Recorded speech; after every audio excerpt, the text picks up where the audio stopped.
তোমার চাকরি বাতিল, গাড়ি চেয়েছে, দোষটা আপনি সরকারকে দিচ্ছেন, গালিটা আপনি সরকারকে দিচ্ছেন, কিন্তু রসুলের দুশ্মন আমার আপনার বাড়িতে ঢুকে আছে। আপনি দাড়ি চাচ্ছেন, তো আপনার থেকে বড় রসুলের দুশ্মন কে হতে পারে? আর পাঞ্জাবিদের দাড়িতে যদি কেউ হাত লাগায়, সর্বপ্রথম তলোয়ার বার করে তার গর্দনটা কেটে দেয়। তারা ধর্মের উপরে এত স্ট্রং।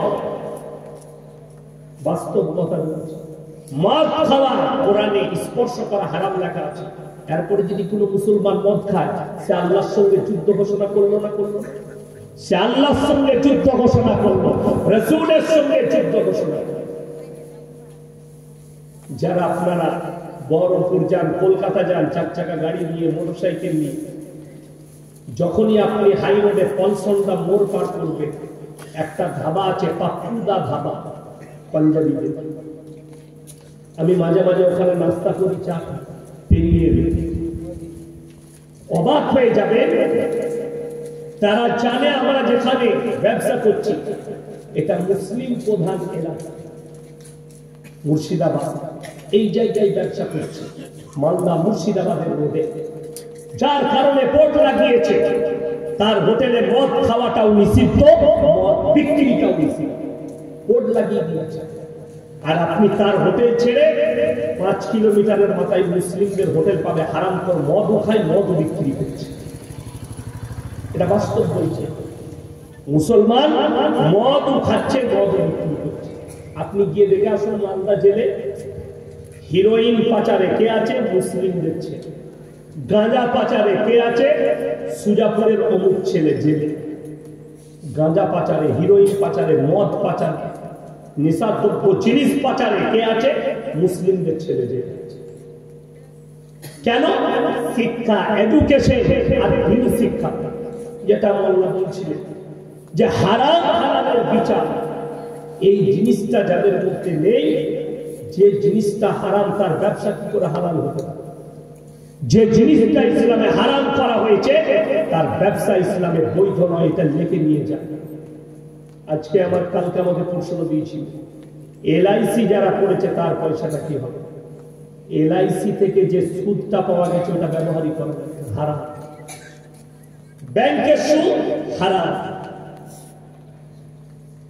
এরপর যদি বলে এই আপনাদের পাশে ঝাড়খণ্ডের একজন মূর্খ বক্তা জাহাঙ্গীর নাকি নাম, জিলাপি হুজুর, ফতোয়া দিয়েছে ব্যাংকের সুদটা খাওয়া যাবে।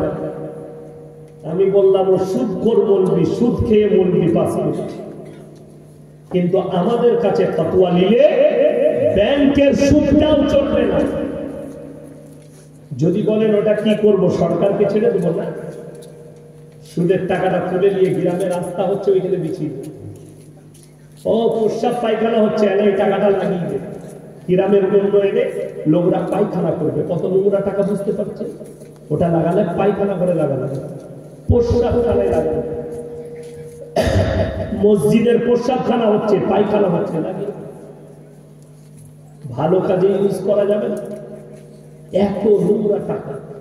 রাসূলের হাদিস, 1 টাকা যদি কেউ সুদ খায়, মায়ের সঙ্গে 36 বার জিনা করার সমান পাবে।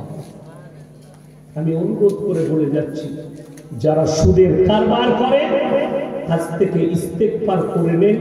কাল থেকে আলু বিক্রি করবে, 500 টাকা আলু কিনে বিক্রি করে যদি 200 টাকা রোজগার করেন, আল্লাহর কসম হালাল পয়সা। ডাল আলু খাবেন হালাল। আপনারা কি মনে করেন যার টাকা বেশি সে ভালো মন্দ খায়, খেতে পায়? যার টাকা বেশি আছে সে বেশি ভালো মন্দ খায়? ভুল কথা, একদম রং। রুজির মালিক সকলে বলুন কে? রুজির মালিক যদি আল্লাহ হয় তাইলে মুসলমান, আপনি বলুন লটারির টিকিট হারাম না হালাল? আচ্ছা, মুসলমান লটারি কাটে না কাটে না? আপনাকে আমি সুজাপুরে দেখিয়ে দেবো, লটারি মুসলমান কাটছে, বিক্রিও মুসলমান করছে। ঠিক বললাম না ভুল বললাম? চলুন কালিয়াচকে আর সুজাপুরে মুসলমান লটারি কাটছে, লটারি বিক্রি করছে। এই যারা লটারি কাটে কেন হারাম বলে দিই। লটারিটা মারাত্মক হারাম। কেন? আচ্ছা, লটারি যদি হালাল হতো, আমাদের সমাজের সব থেকে কম বেতন কার? কথা বলো না, ইমামদের। তো আমরা আগে কাটতাম, তো হালাল হলো, মৌলবীরা কাটতাম না, আমরা আগে কাটতাম। কেন হারাম বলে দিই?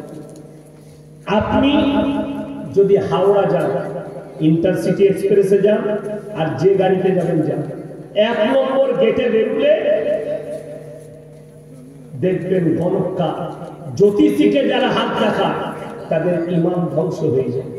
আল্লাহ ছাড়া ভবিষ্যৎ কেউ জানে জানে, কিন্তু তারা ভবিষ্যৎ বলে হাত দেখে। জ্যোতিষী মাথায় তেল লাগিয়ে শিরা চট বিছিয়ে বসে আছে। হাওড়া স্টেশনে পাবেন, মালদায় পাবেন। শিরা চট বিছিয়ে বসে আছে, অ্যাটার্জি খুলে বসে আছে, খেতে পায় না ভালো মন্দ। আর সুজাপুরে চাকরি করে, সুজাপুরের মানুষ, ডাঙ্গাল লোক চাকরি করে, 1 লাখ টাকা বেতন পায়, 50,000 বেতন পায়।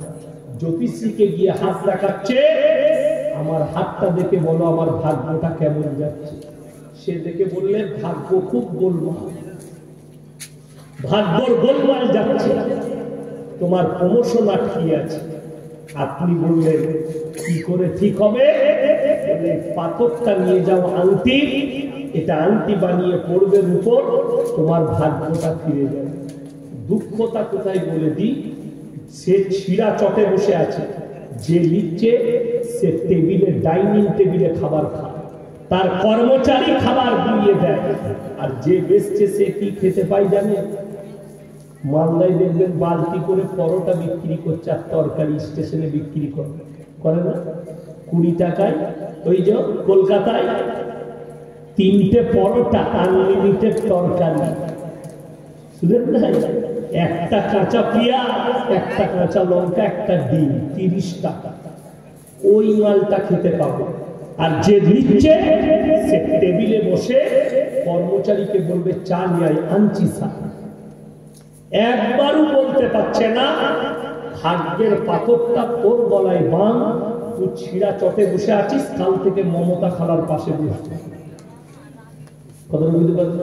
ভাগ্যকার। যেমন অনেক বড় বড় ব্যবসায়ী আছে, আমাদেরকে দেখা হলে বলে হুজুর প্রত্যেক দিন সুজাপুরে 1 লাখ টাকা কারবার করে, 50,000 টাকা লাভ হয়। 2 দিন 3 দিন যদি ব্যবসা খারাপ যায়, ও হুজুরের কাছে হাজির, হুজুর একটা বরকতের তাবিজ দেন, ব্যবসা খুব গোলমাল যাচ্ছে। কিন্তু ওর জ্ঞান নাই, আমি যার কাছে তাবিজ দিচ্ছি তার বেতন 10,000 আর আমার ইনকাম 50,000, তার মাসে 10,000, আমার দিনে 50,000। তাহলে বরকতের তাবিজটা কাকে লাগবে? হুজুরকে আগে লাগবে না ওকে লাগবে? আগে আমার দরকার, আমার ব্যবসায় আমার 11,000 টাকা দরকার। তাহলে আমি যদি কোন মিল মালিক এসে আমাকে বলে হুজুর বরকতের তাবিজ দে, তাকে আমি কি বলবো? তাবিজে যদি বরকত হয় তো মিলের মালিক সে হবে কেন? সে আমি হবো তো আগে। এইটা মানুষ বুঝে না। বরকত তাবিজে নয়, বরকত আসবে আপনার আমলের দ্বারা, আখলাকের দ্বারা, ব্যবহারের দ্বারা। লটারি টিকিট এই জন্য হারাম। ভাগ্যের মালিক আল্লাহ, রুজির মালিক আল্লাহ। আপনি এক টুকরো কাগজকে ভাগ্যের মালিক মনে করে সেটা টাকা দিয়ে কাঁদছেন, আপনার ঈমান ধ্বংস হয়ে যাবে, ঈমান নষ্ট হয়ে যাবে। এবং যদিও 10-20 হাজার টাকা পড়ে, সম্পূর্ণ হারাম টাকা, ওটা হারাম। আপনি ব্যবসা করে খান, কোনো অসুবিধা নাই। সুজাপুরে সবজি বিক্রি করুন, 500 টাকা লাভ করেছে সারাদিনে, ডাল আর আলু খাবে সুখী। আপনি কি মনে করছেন যারা কলকাতায় বাস করে, কোটি কোটি টাকার মালিক, তারা সুখী? আপনার ভুল হচ্ছে। কয়েক কোটি টাকার মালিক, কিন্তু দুঃখের বিষয় কি, রাত 2টোয় মদ খেয়ে বাড়ি ঢুকে। কেউ শুয়ে থাকে কুকুরের সাথে, আর ও আন্ডার প্যান্ট পরে সোফার উপরে শোয়। বিবির কাছে শুতে পাই না, বিবি কুকুরের সাথে শোয়। আর আপনি ডাঙ্গা বাজারে বসে সবজি বিক্রি করেন, আলু বিক্রি করেন, ফুচকা বিক্রি করেন, আপনি একটু ঝালমুড়ি বিক্রি করেন, আপনি সারাদিনে 500 টাকা লাভ করেছেন। এশার নামাজ পড়ে বিবির গলায় ফজর পর্যন্ত হাত রেখে ঘুমাতে পেরেছেন। আল্লাহর কসম করে বলছি, আপনার থেকে সুখী কোনো কোটিপতি হতে পারে।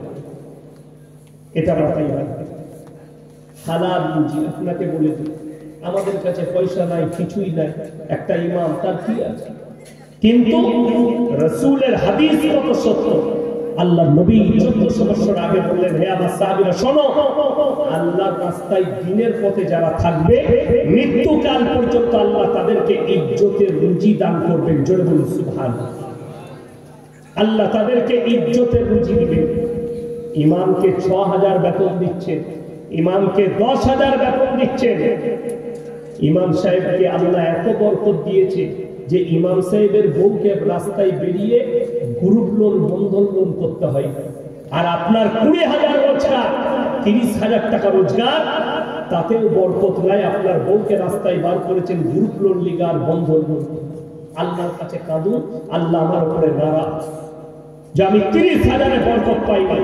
তার কারণ একটাই, আজকে মুসলমানের সম্পর্ক কোরআন থেকে ছিল, মুসলমানের সম্পর্ক রাসূলের আখলাক থেকে ছিল, উলামা থেকে মানুষ বিচ্ছিন্ন। আপনার জানা নেই এমন দেশ আছে, স্পেন বলে একটা দেশ আছে, দেশটা মুসলিম রাষ্ট্র ছিল।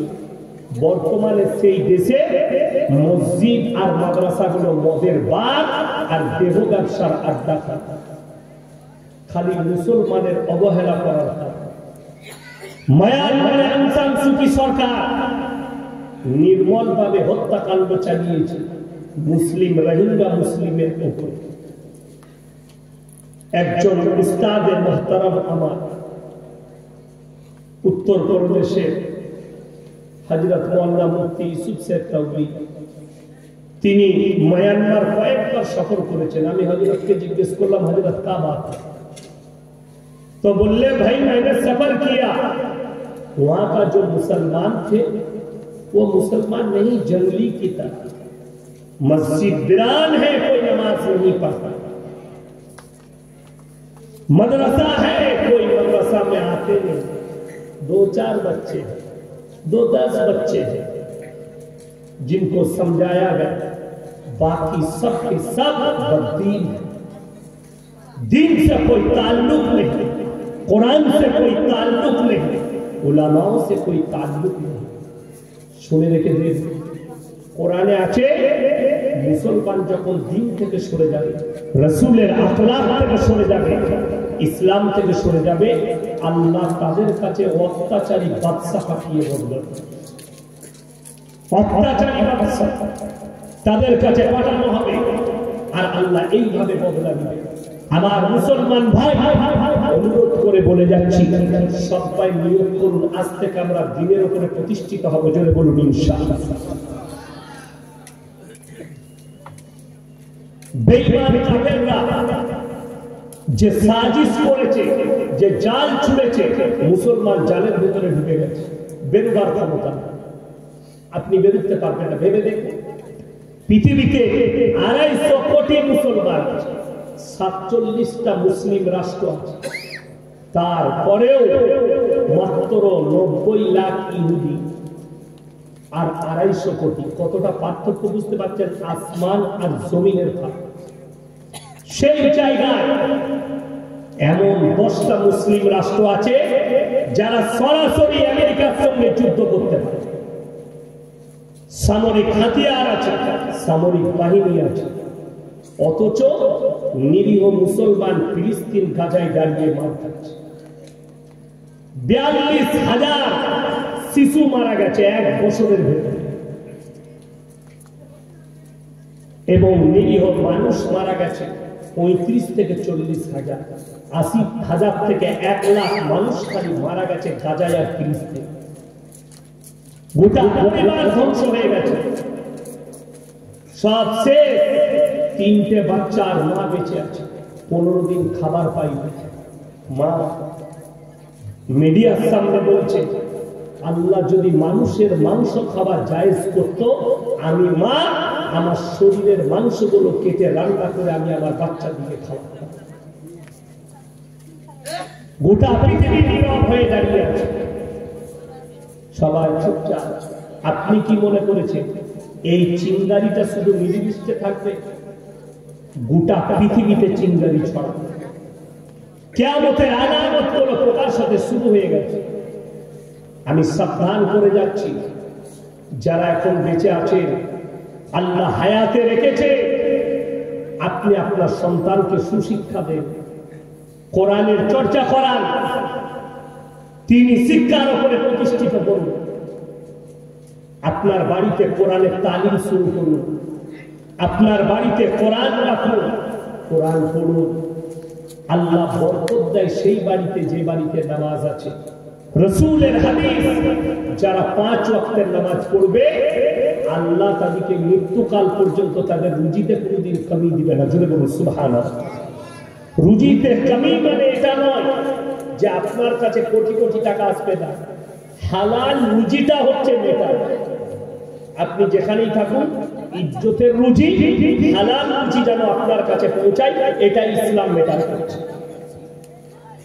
বাকি অন্য কিছু নয়। আপনি যেটা ভাবছেন ভুল ভাবছেন, যে টাকা থাকলে মানুষ সুখী হয়। টাকা থাকলে যদি সুখী হয়, সকালবেলায় ট্রেন ধরে কলকাতায় যান, আর প্রেসিডেন্টই জেলে গিয়ে একবার পার্থবাবুকে জিজ্ঞেস করে আসুন, স্যার টাকায় কত সুখ, উনি বলে দিতে পারবেন। তার গার্লফ্রেন্ডের রুম থেকে 250 কোটি টাকা পেয়েছে, কিন্তু জেলের পুটলিতে আল্লাহ ডাল আর পুরা রুটি খাওয়াচ্ছে।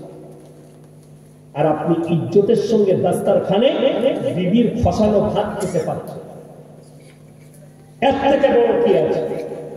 আমাদেরকে মানুষ বেতন দেয় না, কোটি টাকার ব্যালেন্স নেই, আমাদের কাছে হাজার হাজার কোটি টাকা নেই।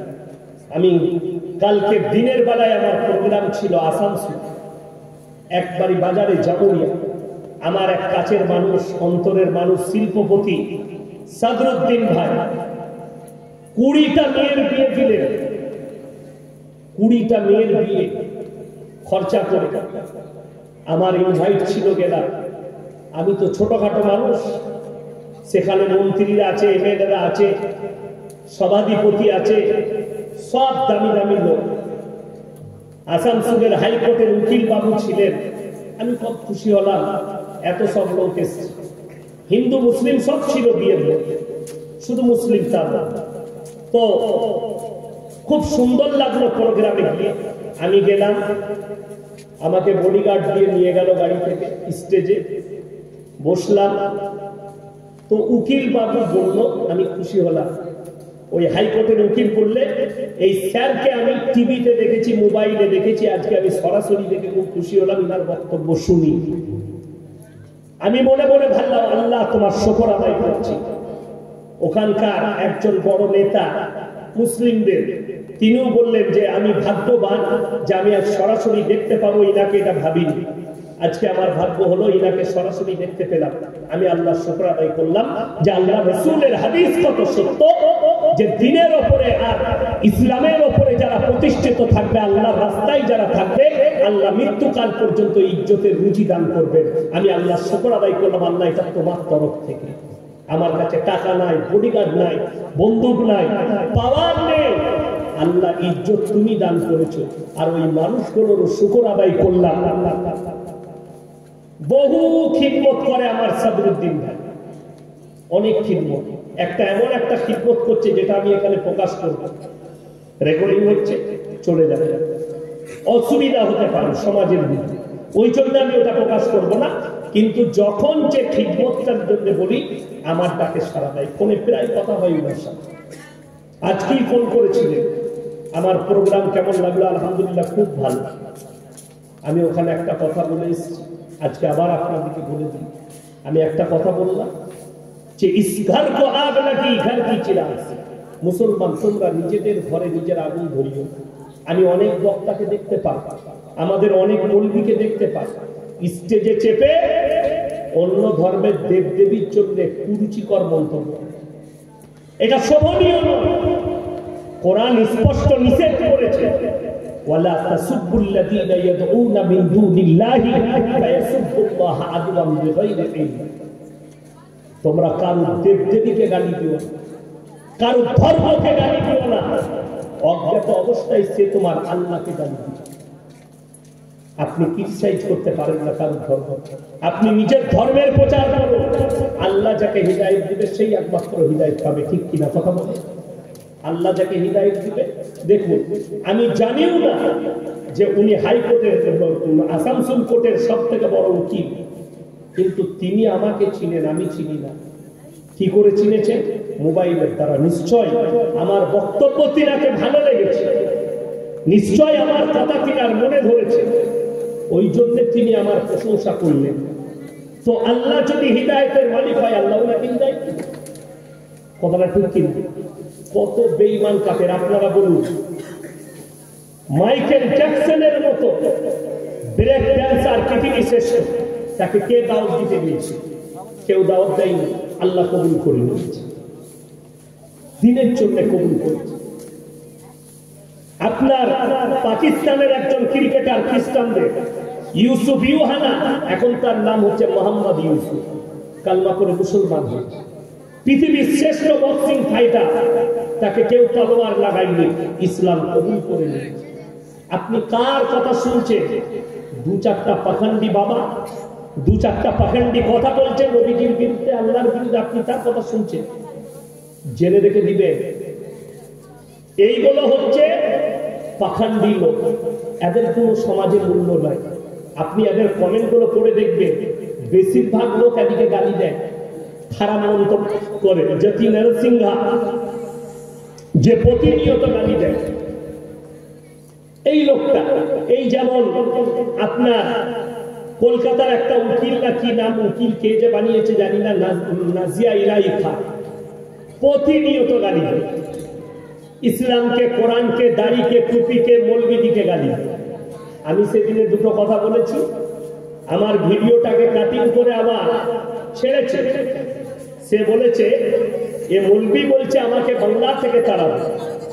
আমি বললাম আমার বোন ভালো করে বাংলাটা বলা শেখ, তোর কথাতেই মানুষ জানে তুই দুয়াজ না বিহারি না বাঙালি, অরিজিনালি বিহারি, তুমি তো বাংলাই বলতে পারো না। বাঙালির বাংলা শুনে বোঝা যাবে। আচ্ছা, কোন চোর বলে যে আমি চোর নয়? শুনেছেন? কোন চোর বলে যে আমি চোর নয়? আচ্ছা, চোররা বলে এরকম যে আমি চোর নয়? চোর কেউ বলবে? সে বলে আমি চোর নয়। কোন চোর বলে না আমি চোর। এই মেয়েটা দেখছি হাতে একটা টাট্টু করেছে আরবি লেখা, দিয়ে দেখাচ্ছে আমার হাতে আরবি লেখা আছে, আমি মুসলমান আছি। তুই নাই বলিস তো তোকে লেখে দেখাতে হচ্ছে, তুই মুসলমান নস, যার কারণে তোকে লেখে দেখাতে হচ্ছে। আর আল্লাহর কৃপায় আমার পরিচয় দিয়া লাগবে। বলছে আমাকে গালি দিয়ে ভাইরাল হতে চায় আমার নাম নিয়ে। তোকে তো কেউ চিনে না, তোকে গলির কুত্তা পর্যন্ত চিনে না। আল্লাহর কৃপায় ইয়াসিনকে গোটা ভারতবর্ষ, বাংলাদেশ, পাকিস্তান, মালয়েশিয়া, ইন্দোনেশিয়া, আরব, কুয়েত, কাতার সবাই চিনে। আর তোকে খালি চিনে কারা? গোবর খোর আর মুখ খোর। ইয়াসিনকে সবাই চিনে। এ নিজেকে আমাকে গালি দিচ্ছে, বলছে ঝাপ্পড় মারব, কত বড় আসপড়। আর আমি বলছি তুমি যদি সত্যিকারী মুসলমান হও, তুমি খালি প্রশাসন ঠিক করো, কলকাতার যে কোনো হলেতে বসবে, আমার মিডিয়ারা থাকবে, তোমার মিডিয়া থাকবে। আমি আমার 50টা মিডিয়া নিয়ে যাব, লাইভ হবে। আর আমি ইয়াসিন যদি প্রমাণ করাতে না পারি যে তুমি মুসলমান নও, সেই দিন থেকেই আমি পশ্চিম বাংলায় বক্তব্য দিয়ে ছেড়ে দেব।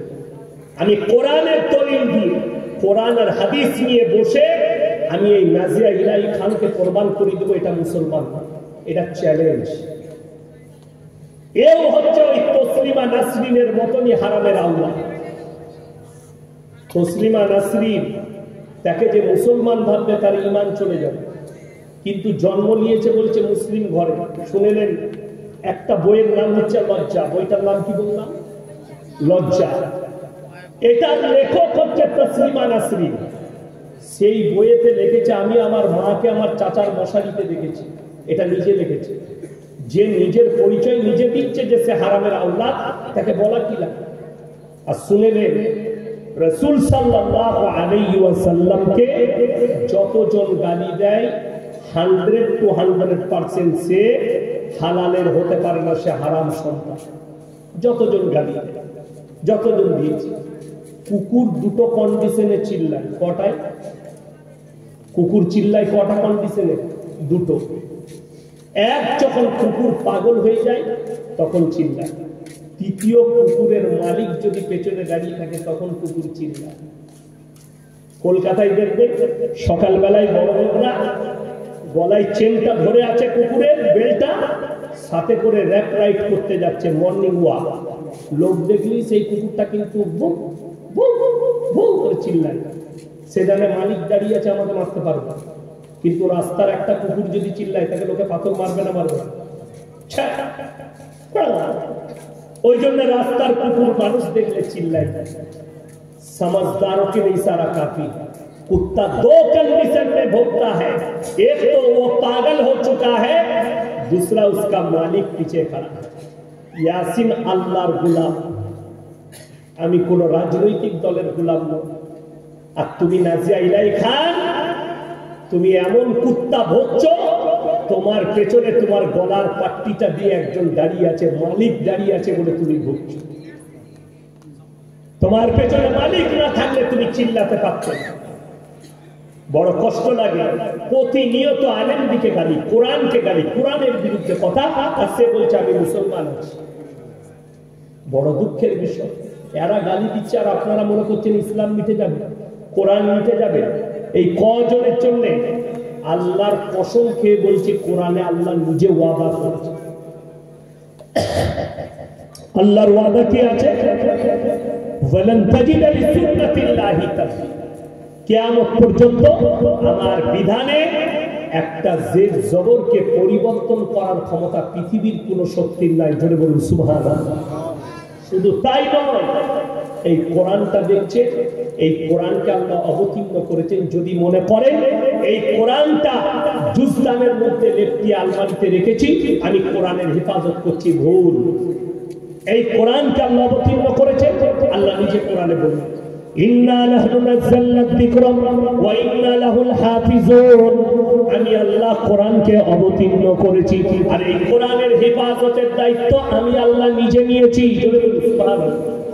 আল্লাহ নিজে নিয়েছেন। যদি বলেন কি করে, তার জন্য আপনাকে সকালবেলায় উঠে মোসেনপুর মাদ্রাসায় যেতে হবে, সুজাপুরে যেতে হবে, দলিল পেয়ে যাবেন।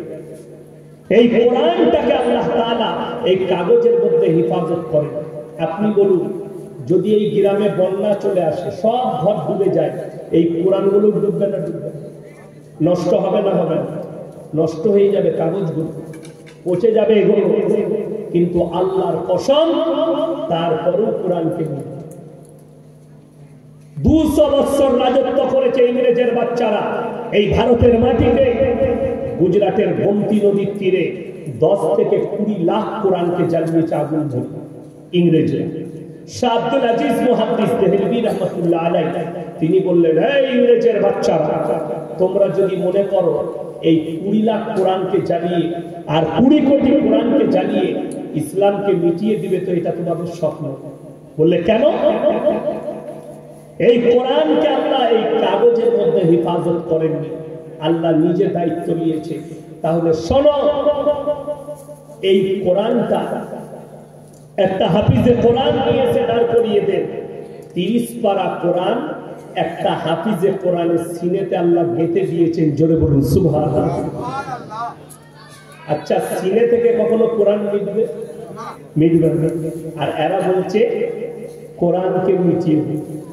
আসামের মুখ্যমন্ত্রী হিমন্ত বিশ্ব শর্মা জি তিনি বলছেন, इस्लाम को मिटा दूंगा, इस्लाम मिट जानी चाहिए, करुणा की तरह मिट जानी चाहिए। मेरे दोस्त, आप तो सीएम, बड़ी दुख की बात है, आप इतिहास नहीं पढ़े, आप स्कूल गए नहीं, अगर स्कूल गए हैं तो एक मर्तबा सोच लो, दुनिया का इतिहास उठाकर देख लो। फिरौन आया था मूसा नबी को मिटाने, खुद मिट गए। नमरूद आया था इब्राहिम को जलाने, खुद खत्म हो गए। और तुम आए हो इस्लाम को मिटाने। तुमसे पहले तुम्हारे नाजायज बाबों ने भी कोशिश किया था, लेकिन हिंदुस्तान से इस्लाम को मिटाना था। যারা চাইছে মিটিয়ে দেব, আল্লাহর কসম করে বলছি, রাসূলের হাদিস শুনে নেন, এমন একটা দিন আসবে যেদিনে ইমাম মেহদী তার সৈন্য যুদ্ধ করবে, আল আকসায় ঝান্ডাটা গাড়বে, আর গোটা পৃথিবীতে ইসলামের ডাঙ্কা উড়ে যাবে, গোটা পৃথিবীতে ইসলাম প্রতিষ্ঠিত হয়ে যাবে। চলে বলুন সুবহানাল্লাহ। তার চিঙ্গারি শুরু হয়ে গেছে, বিসমিল্লাহ। তার এক নম্বর চিঙ্গারি আজকে উঠে গেছে, সেটা হচ্ছে সিরিয়ার বাশার আল আসাদের পাখান্ডি সরকার, জালিম সরকারকে তাড়িয়ে দিয়েছে দেশ থেকে। সে দেশ থেকে লাপাতা তার পরিবারকে নিয়ে। আর যারা বিদ্রোহ ছিল দেশে, কতগুলো বাচ্চা আপনাদের মনে আছে? আমেরিকা সেই বিদ্রোহীদের উপরে বোম ফেলেছিল। কার হয়ে? বাশার আল আসাদের হয়ে। একটা বাচ্চা ছেলে বলেছিল, আমি মরার আগে আমি আল্লাহকে বলে দেব। আজকে কিন্তু আল্লাহ তার আওয়াজ শুনেছে, আর সিরিয়াতে বিজয় উল্লাস হয়েছে। জোরে বলুন সুবহানাল্লাহ। এখন তো একটা দেশ দেখছো, একদিন দেখবে আল আকসায় ঝান্ডা উড়েছে। শুধু নয়, গোটা পৃথিবীতে ইসলামের ঝান্ডা উড়বে। জোরে বলুন সুবহানাল্লাহ।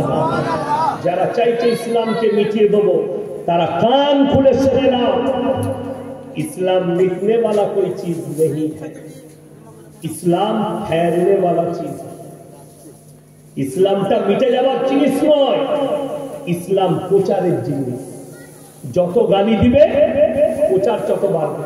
তার একটা দলিল দিচ্ছি, আপনার বুকটা আজকে চওড়া হয়ে যাবে। এটা আমার দলিল নয়, একজন মিডিয়া আজ তাকে অ্যাঙ্কার, তার নাম হচ্ছে আপনার সুধীর চৌধুরী। সে আমাদের দেশের একজন বাবা, বাগেশ্বর ধাম বাবা ধীরেন্দ্র শাস্ত্রী কিছুদিন আগে আওয়াজ তুলেছে, इसको हिंदू राष्ट्र बना दिया। मेरे दोस्त, अपने दिमाग को पहले पढ़ो। সে মানুষকে, আমার দেশের হিন্দু ভাইদিকে উত্তেজিত করছে। কি বলে?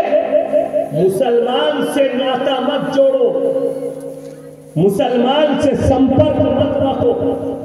অথচ তাকে মিডিয়া জিজ্ঞেস করছে, মিডিয়ার সামনে সে নিজে বলেছে, मेरा बहन का शादी के वक्त मेरे को मेरे कोई रिश्तेदार ने पैसा नहीं दिया, बल्कि मेरा एक पड़ोसी दोस्त था, वो एक मुसलमान ने 20,000 रुपया मेरे को दिया था मेरे बहन के शादी के लिए। তোমার বোনের বিয়ে দিয়েছো মুসলমানের টাকায়, আর এখন পয়সা হয়ে গেছে, বাবা সেজেছে, বলছে আর মুসলমানের সঙ্গে মিশন। ये কত বড় পাখান্ডি! শুধু তাই নয়, সে বেরিয়েছে রাস্তায়, इस हिंदुस्तान को हिंदू राष्ट्र बनाना। मेरे दोस्त, किस लिए बोल रहा है? কেন বলছে?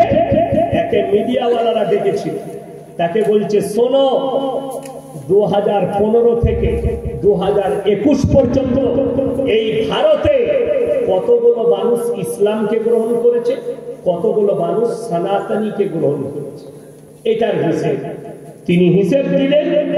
13 লাখ অন্য ধর্মের মানুষ ইসলাম কবুল করেছে। জোরে বলবেন না সুবহানাল্লাহ? 13 লাখ। আর অন্যান্য ধর্ম থেকে মাত্র এই 6 বছরে 30,000 लोग सनातन कबूल करते। बाबा कितना फर्क है? बोले आसमान और जमीन का फर्क है, आसमान और जमीन का फर्क है। এই মোবাইল, ইউটিউব, ফেসবুকের দ্বারা কি ফায়দা হয়েছে বলুন? আমি গত বছরে 24 পরগনায় একটা জলসা ছিল, তো সেখানে ফিস্টুন লাগিয়েছে, আমার ছবিটা দিয়েছে। একটা ছেলে আমাকে ফোন করলো, স্যার আমি আপনার 5 বছর থেকে জলসা শুনছি, আমি ইসলামও কবুল করেছি, আমি নামাজও পড়ি, আমি বাপের একটাই ছেলে, আমি কলকাতায় অমুক কলেজে পড়াশোনা করে আমি রোজাও রাখি, আপনার সঙ্গে দেখা করবো। আমি বলে চলে এসো আমার সঙ্গে দেখা করবো। আমার সঙ্গে দেখা করবো। সেই জলসায় আমি খানা খেতে বসেছি, সেই সময় সে পৌঁছেছে। আমি বললাম ভেতরে ডাকো, এলো। আমি বললাম খাও আমার সাথে ভাত, খানা খাও। বললে খাবো। আমি বলে বসো। খেতে বসলো। আমার দস্তরখানে কি কি আছে? গরুর মাংস আছে, মুরগির মাংস আছে, মাছ আছে, ডাল আছে, সবজি আছে, ইত্যাদি আছে। আমি বললাম তোমার পছন্দ মতো তুমি খাও।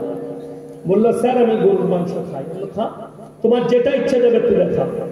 তো সে গরুর মাংস নিল, মুরগির মাংসও নিল, খাচ্ছে। এরকম গিলাসে এক গিলাস পানি দিয়েছে। সে বলল পানি চাই। পানিটা অর্ধেক খেয়ে অর্ধেকটা নামিয়ে রেখেছে। আমার খাওয়া শেষ, পানির প্রয়োজন, আমি ওই পানিটাই পান করলাম। সে বললে স্যার আমার এটোটা আপনি খেলেন। আমি বললাম তুমি হচ্ছে একজন আমার মুমিন ভাই। হাদিসে আছে এক মুমিন আর এক মুমিনের ভাই ভাই। জোরে বলুন সুবহানাল্লাহ। আমরা একে অপরের ভাই ভাই। তাই তোমার এটোটা, কেউ যদি নেশা না করে তার এটোটা একটা মুমিন আর একটা মুমিনের এটো জায়েজ আছে, হারাম নয়। ভালো করে শুনে যান। যদি নেশা করে, কেউ মদ খায়, গাঁজা খায়, নেশা করে, তার এটো খাওয়া বৈধ নয়। সেই ছেলেটা বললে আজকে আমি বুঝতে পারলাম আমার ইসলাম কবুল করা সার্থক হয়েছে। আপনাদের আখলাক আর আপনাদের ব্যবহার যদি এত ভালো হয়, আল্লাহর নবী সাল্লাল্লাহু আলাইহি সাল্লামের ব্যবহার কত মূল্যবান ছিল, ব্যবহার কত ভালো ছিল। জোরে বলুন সুবহানাল্লাহ। ইসলাম ঘৃণা করতে শিখাই না। আপনাকে বাস্তব কথা বলে দিই, আমাদের মসজিদে কটা লাইন হয়? বড় লোকদের আলাদা কাতার হয়, কথা বলে না। গরিবদের আলাদা কাতার হয়, হয় না। আল্লাহর ঘরে একজন ভিক্ষুক যদি উজু করে এসে ফার্স্ট কাতারে বসে, কোন গ্রামের বড় লোক ধনী বলতে পারবে না তুই ভিখারি পেছনে যা। যদি বলে সেই বড় লোকের নামাজ আর হবে না। আল্লাহর ঘরে সবাই সমান। জোরে বলুন সুবহানাল্লাহ। এটাই হচ্ছে রাসূল সাল্লাল্লাহু আলাইহি সাল্লামের হাদিস। আল্লাহর নবী খানা খেতে বসেছেন, দস্তরখান সঙ্গে কারা আছে? সাম মালদার সাহাবী হযরত উসমান গনি রাদিয়াল্লাহু তাআলা আনহু, হযরত শোয়েবা, লুতবা, দামি দামি মালদার সাহাবীরা বসেছেন নবীজির দস্তরখানে।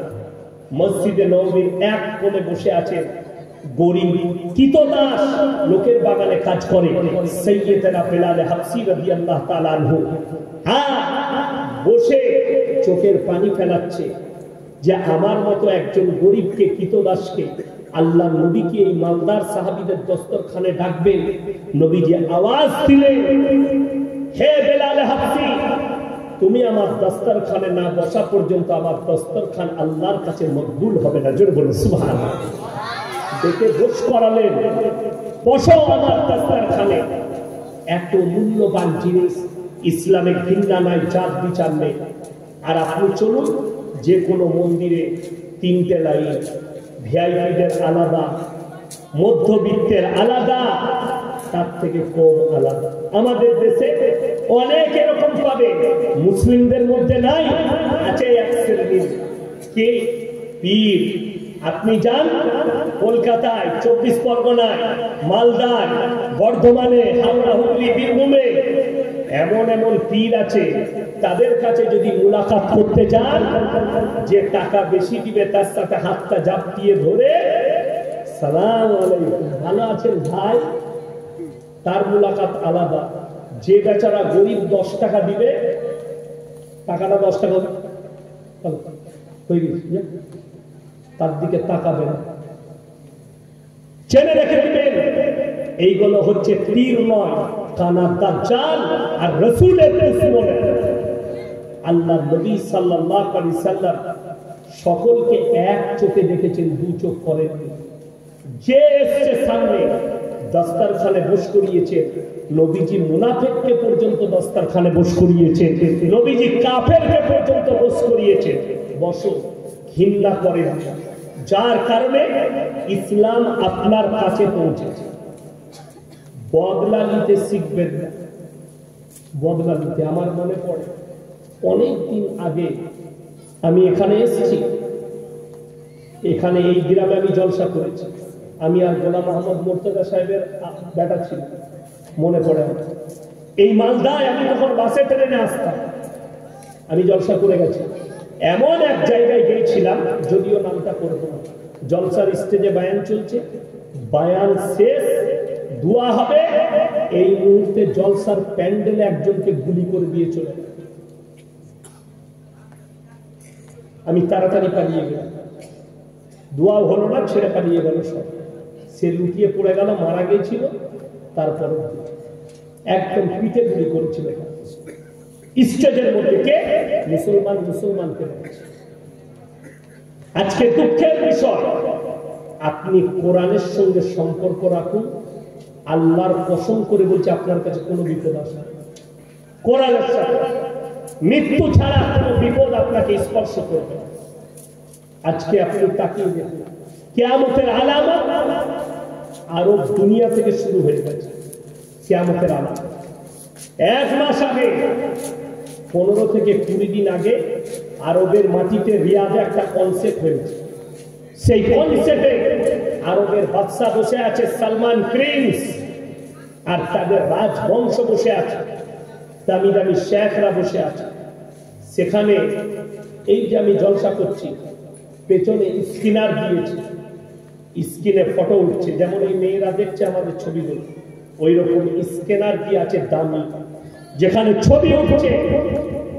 আর স্টেজে ড্যান্স করছে কে?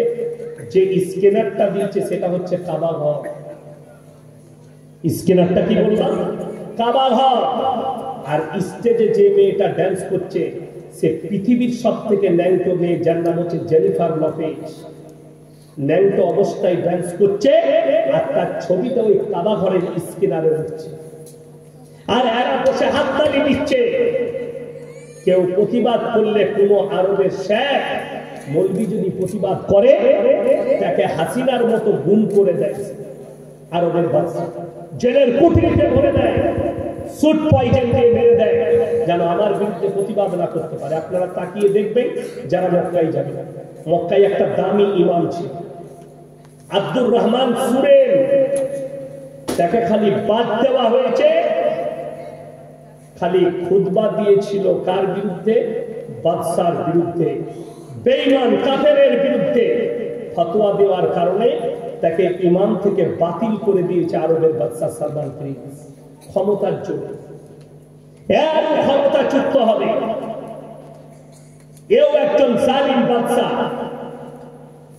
আল্লাহ সকলের বিচার করবেন, এটা মাথায় রাখবে। মক্কা মদিনায় তারা বাস করে বলে তারা জান্নাতে যাবে না। কথাটা বুঝতে পেরেছেন না? তারা মক্কায় থাকলে জান্নাতে যাবে না। কেউ যদি মনে করে আমি হজ করে এসেছি, আমার জন্য জান্নাতটা রেডি, এরপর আমি যা পাপ করবো সব মা চেনে রেখে দিবেন, সেই হাজি আগে জাহান্নামে যাবে।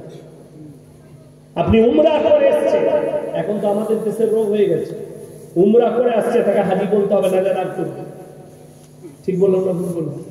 উমরা করে এসছে তাকে হাজি বলতে হবে, নাইলে রাখবো। আর উমরা করে যে আসবে তাকে হাজি সাহেব বলাটাই পাপ। আমি বলে যাচ্ছি, হাজি সাহেব বলা যাবে। কে বললো হাজি সাহেব বলতে হবে? উমরা করে এসছে। বড় দুঃখের বিষয়, ইসলামটা আপনি জানছেন নিজের মতো করে, কোরআন হাদিসের দ্বারা, আলেম উলামাদের দ্বারা। আজকে ওই জন্য আমাদের সমাজের ক্ষতি হয়েছে। এই শুধু রিয়াদের নয়, আপনাকে আমি দেখিয়ে দেবো, এই 25শে ডিসেম্বর আসছে, কতগুলো মুসলিম খালি কলকাতায় যুবক যুবতীরা লাইন দিবে গির্জা। মালদা টাউনে গিয়ে দেখবে ওই খ্রিস্টানদের গির্জায় শিক্ষিত মুসলমান যুবক যুবতীরা লাইন দিচ্ছে। কেন? ক্রিসমাস পালন করে। কিন্তু জানা আছে আল্লাহ তাআলা কিয়ামতের দিনে ঈসা মসিহকে দাঁড় করাবে। খ্রিস্টানরা 3টে আল্লাহকে বিশ্বাস করে। কটা বললাম? 3টে। এক হচ্ছে আল্লাহ যে সৃষ্টিকর্তা বিশ্বাস করে, দ্বিতীয় হচ্ছে মারিয়াম ঈসা নবীর মা, তাকেও বিশ্বাস করে রব হিসাবে, এবং ঈসা মসিহকেও বিশ্বাস করে। তারা আহলে কিতাব ছিল। আহলে কিতাব থেকে বেরিয়ে কখন গেছে? যখন তারা বলেছে ঈসা আল্লাহর বেটা, তখন থেকে আহলে কিতাব থেকে বেরিয়ে গেছে। ঈসা আল্লাহর বেটা বলার কারণে তারা বেরিয়ে গেছে আহলে কিতাব থেকে। ওই জন্য আমি মুসলমান ভাইকে বলে যাচ্ছি, খ্রিস্টানদের আপনারা, আমাদের মুসলিমদের ছেলেরা যায় খ্রিস্টানদের অনুষ্ঠান পালন করতে, ক্রিসমাস। কোন খ্রিস্টান আপনার ঈদগাহে নমজে নামাজ পড়তে আসে? কথা বলেন, আসবে? দাওয়াত দিলে আসবে? আসবে। আপনি পালন করছেন, আমি কোরআনের দলিল দিই। পহেলা জানুয়ারি মুসলিমদের ছেলেরা ডিজে বাজিয়ে ফেস্টি করছে। ঠিক বললাম না ভুল বললাম? ডিজে বাজিয়ে মা বাবা পয়সা দিচ্ছে, ছেলে মেয়েরা গিয়ে নেচে গিয়ে ফেস্টি করছে। জানুয়ারি মাস পালন ফেস্টি করবে। কোরআন কি বলছে? গায়রিল মাগযুবি আলাইহিম ওয়ালাদ-দাল্লিন। মাগযুব মানে ইহুদি, দাল্লিন মানে নাসারা। এই দুটো পদভ্রষ্ট, এবং এদের যারা অনুসারী হবে তারাও পদভ্রষ্ট হবে। কোরআন, এরাও পদভ্রষ্ট, এদের যারা অনুসারী তারাও পদভ্রষ্ট হবে। আপনি কার অনুসারী হচ্ছে? বেঈমান কাফেরের। আপনি ঈদ আপনাকে ভালো লাগলো না, বকরা ঈদ আপনাকে ভালো লাগলো না, মুহররমের দিনটা ভালো লাগলো না, শবে বারাত আপনাকে ভালো লাগলো না। আপনাকে যদি ভালো লাগলো, হারাম কাজটা আপনাকে ভালো লাগলো। বড় কষ্ট এটা, দুঃখ আমাদের জন্য, আনন্দের জন্য বেদনা, যে মুসলমান সমাজ বেঈমান কাফেরের আখলাক গুলোকে দিচ্ছে, আর তারা ঠান্ডা মাথায় আপনার ব্রেনে ওটাই ঢুকাচ্ছে। ঠান্ডা মাথায় আপনাকে দেখিয়ে দেব, কলকাতায় বিভিন্ন দেশে যিনি পৃথিবীর শ্রেষ্ঠ মুফতি, এখন মুফতি তাকি উসমানী, পাকিস্তান, তিনি কিছুদিন আগে একটা বক্তব্য দিয়েছে, पूरे आलम में दुनिया में क़यामत से पहले हराम औलादों से भर जाए। এই ভারতবর্ষের ভালো করে আপনারা মোবাইলগুলো ঘাঁটবেন যারা যুবক আছে। সুপ্রিম কোর্ট রায় দিয়েছে ভারতে পরকীয়া লিগেল। আপনাদের কতটা জানা আছে? সুপ্রিম কোর্ট রায় দিয়েছে সমকামিতা লিগেল ভারতে। পুরুষে পুরুষে বিয়ে, মেয়েতে মেয়েতে বিয়ে। জেন্ডার পরিবর্তন। বাংলাদেশে একটা ঘটনা ঘটেছিল, শরীফ থেকে শরীফা, শুনেছিলেন না? শুনেন? শরীফ থেকে শরীফা, সে বলছে আমি অনুভব করছি আমি একটা মেয়ে, কিন্তু সে বেটা ছেলে। সে বলছে মনে হচ্ছে যেন আমি মেয়ে। জেন্ডার বদলা। বুখারী শরীফের হাদিসে আছে, যারা যুবক আছে তারা শুনে যাও, যারা কান ফুটো করে, অনেক ছেলে কান ফুটো করে বালি পড়ে না কানে, অনেক ছেলে হাতে বালা পড়ে, হাতে চেন পড়ে, মেয়েদের মতো সাজতে চায়। কিয়ামতের দিনে এদেরকে বলা হবে মেয়ের রূপ ধারণ করে দেখা। তারা বলবে আল্লাহ আমরা অক্ষম। তাদেরকে তখন আল্লাহ জাহান্নামে নিক্ষেপ করবে। ওই মহিলারা, মায়েরা শুনবে, যারা পুরুষদের পোশাক পরিধান করে, তারা যারা পুরুষদের মতো চুল কাটে, যে মেয়ে পুরুষদের মতো জিন্সের প্যান্ট গেঞ্জি পরে, পুরুষদের মতো পোশাক পরিধান করে, এই মেয়েরা কিয়ামতের দিনে আল্লাহ বলবেন পুরুষের রূপ ধারণ করে দেখাও। হাদিসে আছে এদের দিকে আল্লাহ তাকাবেন না, তারা অক্ষম, তারা জাহান্নামে প্রবেশ করবে। আজকে দুঃখটা কোথায় বলেছি? লেগিংস পরে অনেক মেয়েরা, পরে না? পরে লেগিংস। এই লেগিংসটা জানেন, আমরা মৌলবীরা যখন উত্তরপ্রদেশে পড়তাম, এখানে ঠান্ডা কিছুই নয়, উত্তরপ্রদেশে ঠান্ডার কাছে। ইউপি ওয়ালারা, বিহার ওয়ালারা 10 দিন 15 দিন গোসল করত, এত ঠান্ডা। সূর্য দেখা যেত না, 1 সপ্তাহ 2 সপ্তাহ সূর্য দেখা যেত উত্তরপ্রদেশে, এত ঠান্ডা। ওই ঠান্ডার সময় আমরা ক্লাস করতে গেলে পায়জামার ভেতরে লেগিংসটা পরে যেত। আলেম দিকে জিজ্ঞেস করি। কিন্তু আজকে বর্তমানে মহিলারা ডাইরেক্ট ওই লেগিংসটা পরে বাজারে যাচ্ছে। হাদিসে আছে নারীদের জন্য পর্দা কি? কথা বলে ফরজ। যে মেয়ে বেপর্দায় যাবে, বেপর্দায় যাবে, সেই মেয়েটা জাহান্নামে খুব তাড়াতাড়ি যায়। কোরআনে আছে হে নারী পর্দা নিস্তারিত কর। বেঈমান কাফেররা কত ঠান্ডা মাথায় কাজ করেছে জানে। হাদিসে আছে, বুখারী শরীফের হাদিস, একটা পুরুষ টাকনুর উপরে কাপড় পরবে। বেঈমান কাফেররা যতগুলো প্যান্ট তৈরি করেছে সব টাকনুর নিচে। ঠিক বললাম না? আমি গত বছরে মুম্বাই যাচ্ছি, জলসার সিজন শেষ, মে মাসে আমি মুম্বাই যাচ্ছি। তো এয়ারপোর্টে দাঁড়িয়ে আছি কলকাতায়, বোর্ডিং পাস করাবো।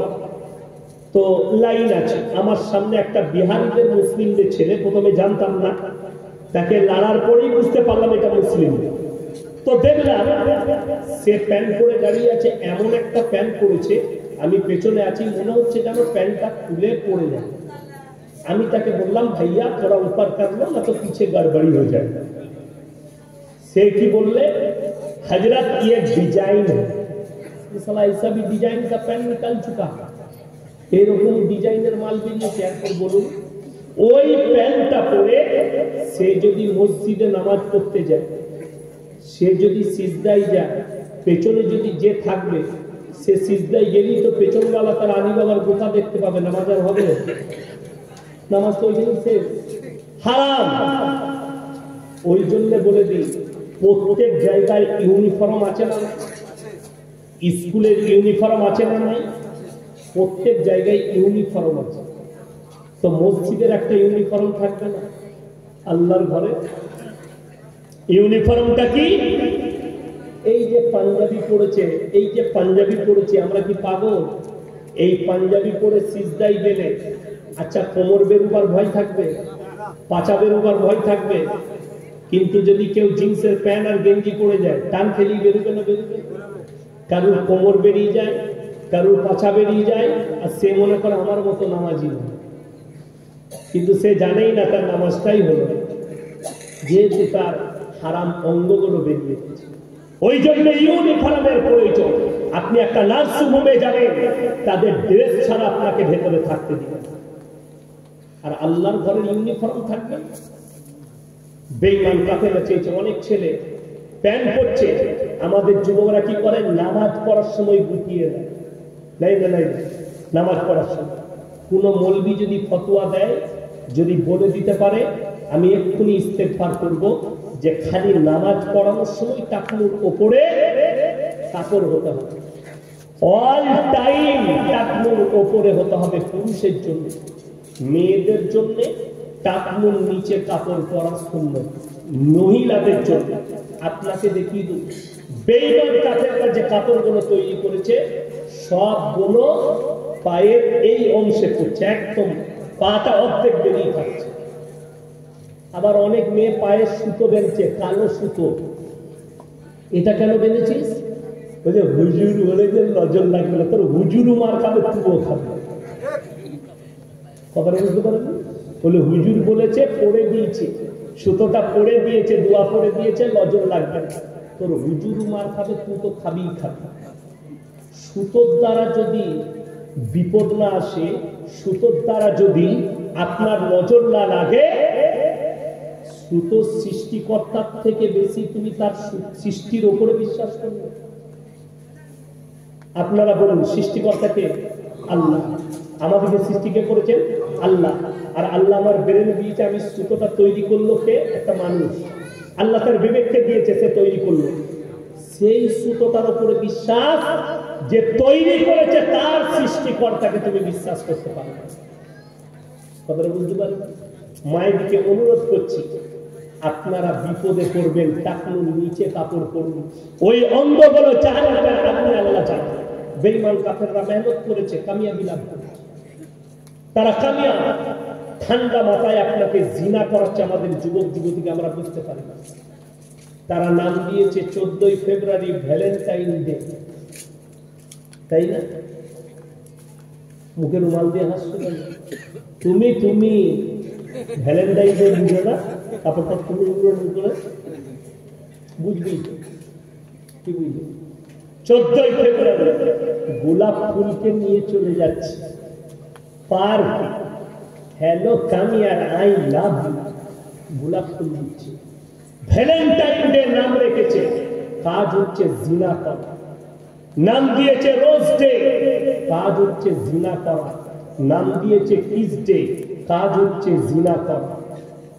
যত বড় নাম দিয়েছে প্রত্যেকটার কাজ মূল অস্ত্র হচ্ছে জিনা। এরপর যদি বলেন জিনার মতলব, আপনাকে ওই জন্য বলছি দ্বীনি শিক্ষা অর্জন করুন। আপনারা বলুন বাংলা মানে কোরআন বেরিয়েছে না বেরোয়নি? কিন্তু অধিকাংশ বাড়িতে নাই। ঠিক বললাম না ভুল বললাম? আপনি আপনার সন্তানকে দিতে পারেন, আপনার মেয়েকে দিতে পারেননি।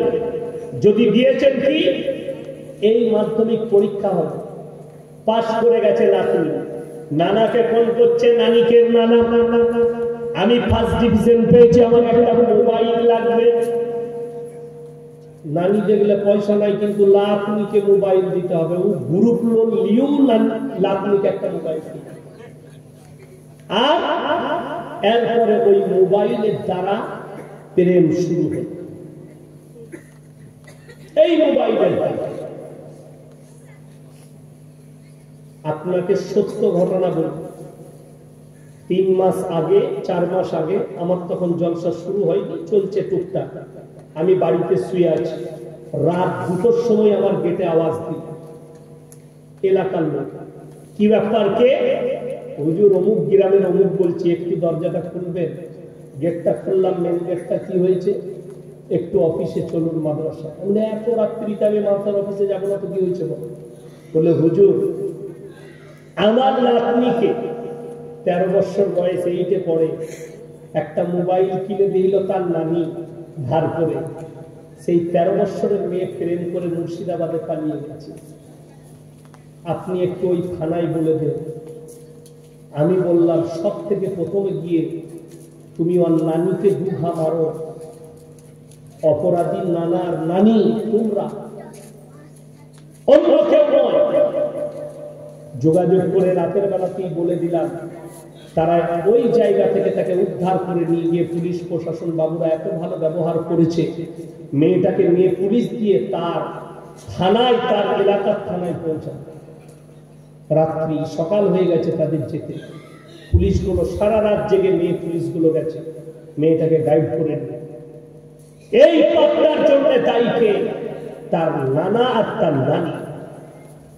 আপনি একটা কোরআন তুলে দিতে পারলেন না, যেটার দাম মাত্র 500 টাকা। আপনি তাকে একটা হাদিসের কিতাব কিনে দিতে পারলেন না। বড় আলেমের লেখা একটা তারবিয়তের বই কিনে দিতে পারলেন না, যেটার দ্বারা তার মধ্যে আখলাক আসবে, তার মধ্যে চরিত্র আসবে, একটা দিতে পারলেন না। যদি দিয়েছেন কি, তো তার কাছে একটা হারাম জিনিস কিনে দিন, যেটার দ্বারা হারাম কাজে লিপ্ত হবে।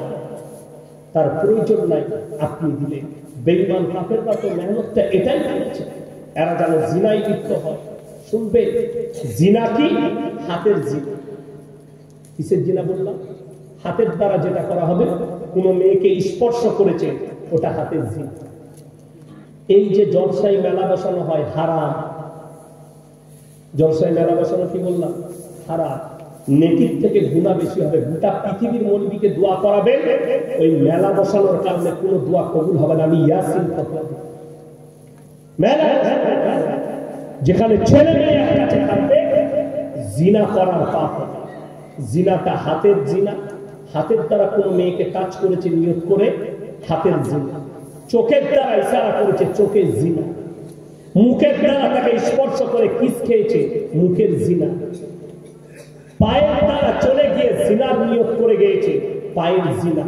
নফসে একটা মেয়েকে দেখে, একটা বেপরদা মেয়েকে দেখে আপনার নফস বলেছে এর সাথে জিনা করলে, মিলামিশা করলে আমি সুখ পেতাম, এটা হচ্ছে নফসের জিনা। কানের দ্বারা খারাপ কথা শুনছে, কানের জিনা। আপনার এগুলো অঙ্গের জিনা। আর যখন শারীরিক মিলনে লিপ্ত হবে, ওটা হচ্ছে শারীরিক জিনা। আর কোরআন বলেছে ওয়ালা তাকরাবুজ জিনা ইন্নাহু কানা ফাহিশা ওয়া সাআ সাবিলা। ব্যভিচার করা তো দূরের কথা, যে রাস্তায় হয় সেই রাস্তার ধারে পাশে তোমরা যাতায়াত করবে। আপনি ভেবে দেখুন, এই মালদা, মুর্শিদাবাদ, নদিয়া, এই জায়গাগুলোই জলসার এমন একটা ফ্যাশন হয়েছে, জলসা করলে মেলা বসাতে কেন? ছেলে মেয়েরা যেন সেখানে আড্ডা। কে বলল? আপনার এখানে কত লোক হয় জানি না, আমার মাদ্রাসায় যারা গেইছে তারা জানে 25 থেকে 30,000 শ্রোতা থাকে। 4টা চায়ের দোকানের অর্ডার থাকে। কিসের দোকান বললাম? অনলি ফর চা, আর কিচ্ছু বিক্রি করতে পারবে না, চা খান 4 জন, তাও লটারির দ্বারা পাবে। এবং লটারির মাধ্যমে যার নামটা আসবে 4টা চায়ের দোকান বসাতে, তাও তাদের চায়ের দোকান চলে। এবং আমি আমাদের মাদ্রাসায় আমরা রাত্রি 8টায় খাবার শুরু করে দিই। 30,000 শ্রোতাকে খানা খাওয়া, 5 থেকে 7,000 মহিলা থাকে, সবারই কাছে 1 কেজি করে এক একটা বিরিয়ানির প্যাকেট পৌঁছে যায়। 30 থেকে 40টা গরু জবাই হয়, 115 টাকা কিলো ওয়াগা রয়্যাল বিরিয়ানি হয় কলকাতার বাবুচিরা। তারপরেও মেয়েরা কোন রাস্তায় এসে কোন দিকে জলসা শুনে গেল আপনি দেখতে পাবেন। আর মালদা মুর্শিদাবাদে পর্দা টেনেছে, বক্তা মেয়েদিকে দেখতে পাচ্ছে, মেয়েরা বক্তাকে দেখতে পাচ্ছে। এইটা হচ্ছে পক্ষে। আপনি জানেন পর্দার কতটা আহমিয়ত? একটা কলা যদি কেউ আপনার সুজাপুর বাজারে শিলে বিক্রি করে, সেই কলা কেউ কিনবে? কেন কিনবেন না? কারণটা দুটো। এক হচ্ছে কলার মধ্যে ধুলো পড়েছে, 2 হচ্ছে কলাতে মাছি বসেছে, মশা বসেছে, ঠিক কিনা কথা বলে? যার কারণে কলাটা কিনবেন না। কলাটার খোলাটা ছিলে দিলে যদি কলার ইজ্জত নষ্ট হয়ে যায়, ভেবে দেখুন। একবার ভাববে আল্লাহ তাআলা একটা নারীকে কত মর্যাদা দিয়েছে, সে যদি বেপরদা হয় তাহলে তার কতটা ইজ্জত নষ্ট হয়। একটা কলার যদি ছিলে বিক্রি করলে আপনি না কিনেন, তাইলে যে মেয়েটা বেপরদা চলছে তাকে কোনো পুরুষ যদি বিয়ে না করে সে অপরাধী নয়, বেপরদা মেয়ে। ওই জন্য বলছি কোরআনে আছে নারীকে পর্দা করবে, পর্দা ফরজ। বেশিরভাগ মহিলা জাহান্নামে যাবে বেপরদাহীন কারণে, জাহান্নামে যাবে বেপরদার কারণে, জাহান্নামে তারা প্রবেশ করবে বেশিরভাগ মহিলা। ওই জন্য অনুরোধ করছি প্রত্যেকটা ভাই মা বোন নিজের স্ত্রীকে নিজের পরিবারকে পর্দা করাবেন। জোরে বলুন ইনশাআল্লাহ। পর্দাটা কেমন হবে? সেই পুরুষটা মহিলাটা বাইরে থেকে যেন বোঝা না যায়, পর্দার ভেতরে বোরকার ভেতরে যে মেয়েটা যাচ্ছে, এই মেয়েটার শরীরের অঙ্গগুলো কেমন, এটা যেন বোঝা না যায়। দ্বিতীয় নম্বর, আরো একটি মারাত্মক শুনেলেন। আপনি বলছেন আমি মুমিন, ফজরের নামাজ পড়লেন মসজিদে, নিজেকে মুমিন দাবি করেছে, ফজরের নামাজ পড়লেন মসজিদে, নামাজ পড়ার পরে আপনি মোটরসাইকেল নিয়ে মালদা যাবেন ডাক্তার দেখাতে, কালিয়াচক যাবেন বউকে ডাক্তার দেখাতে, বউ পেছনে বসে আছে, বউয়ের পেটু বেরিয়ে আছে, পিঠু বেরিয়ে আছে, আপনি মুমিন বলে দাবি করেন। ওই জন্য আপনাকে বলে দিই, স্ত্রীকে আপনি ঢেকে নিয়ে যেতে পারলেন না।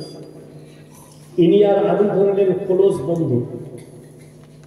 আচ্ছা, বন্ধুর মধ্যে ইয়ার কি হয় না, হয় না? মজা হয় বন্ধু বন্ধু। আমি মজা করে বললাম ভাই আপনার বইয়ের ব্লাউজের সাইজ কত? আচ্ছা, বন্ধুত্ব থাকবে না, শেষ হবে বাবা, শেষ হয়ে যাবে। দেখুন সামান্য খালি আমি জিজ্ঞেস করেছি আপনার বইয়ের ব্লাউজের সাইজ কত, তোমার বন্ধু খালি তোমাকে জিজ্ঞেস করেছে তোর বইয়ের ব্লাউজের সাইজ কত, আপনি বন্ধুত্ব ছিন্ন করলেন। হাই রে মুসলমান, তোমার বিবিকে বাজারে পাঠিয়েছো, কাপড়ের দোকানে একটা পর পুরুষ বসে আছে, তোমার স্ত্রী নিজের মুখে বলছে দাদা আমার একটা 40 সাইজের ব্লাউজ দাও, তখন তোমাকে লজ্জা লাগে। কথা বুঝাতে পারলাম? আমি গুদা বাংলায় বয়ান করছি, শুদ্ধ বাংলায় নয়।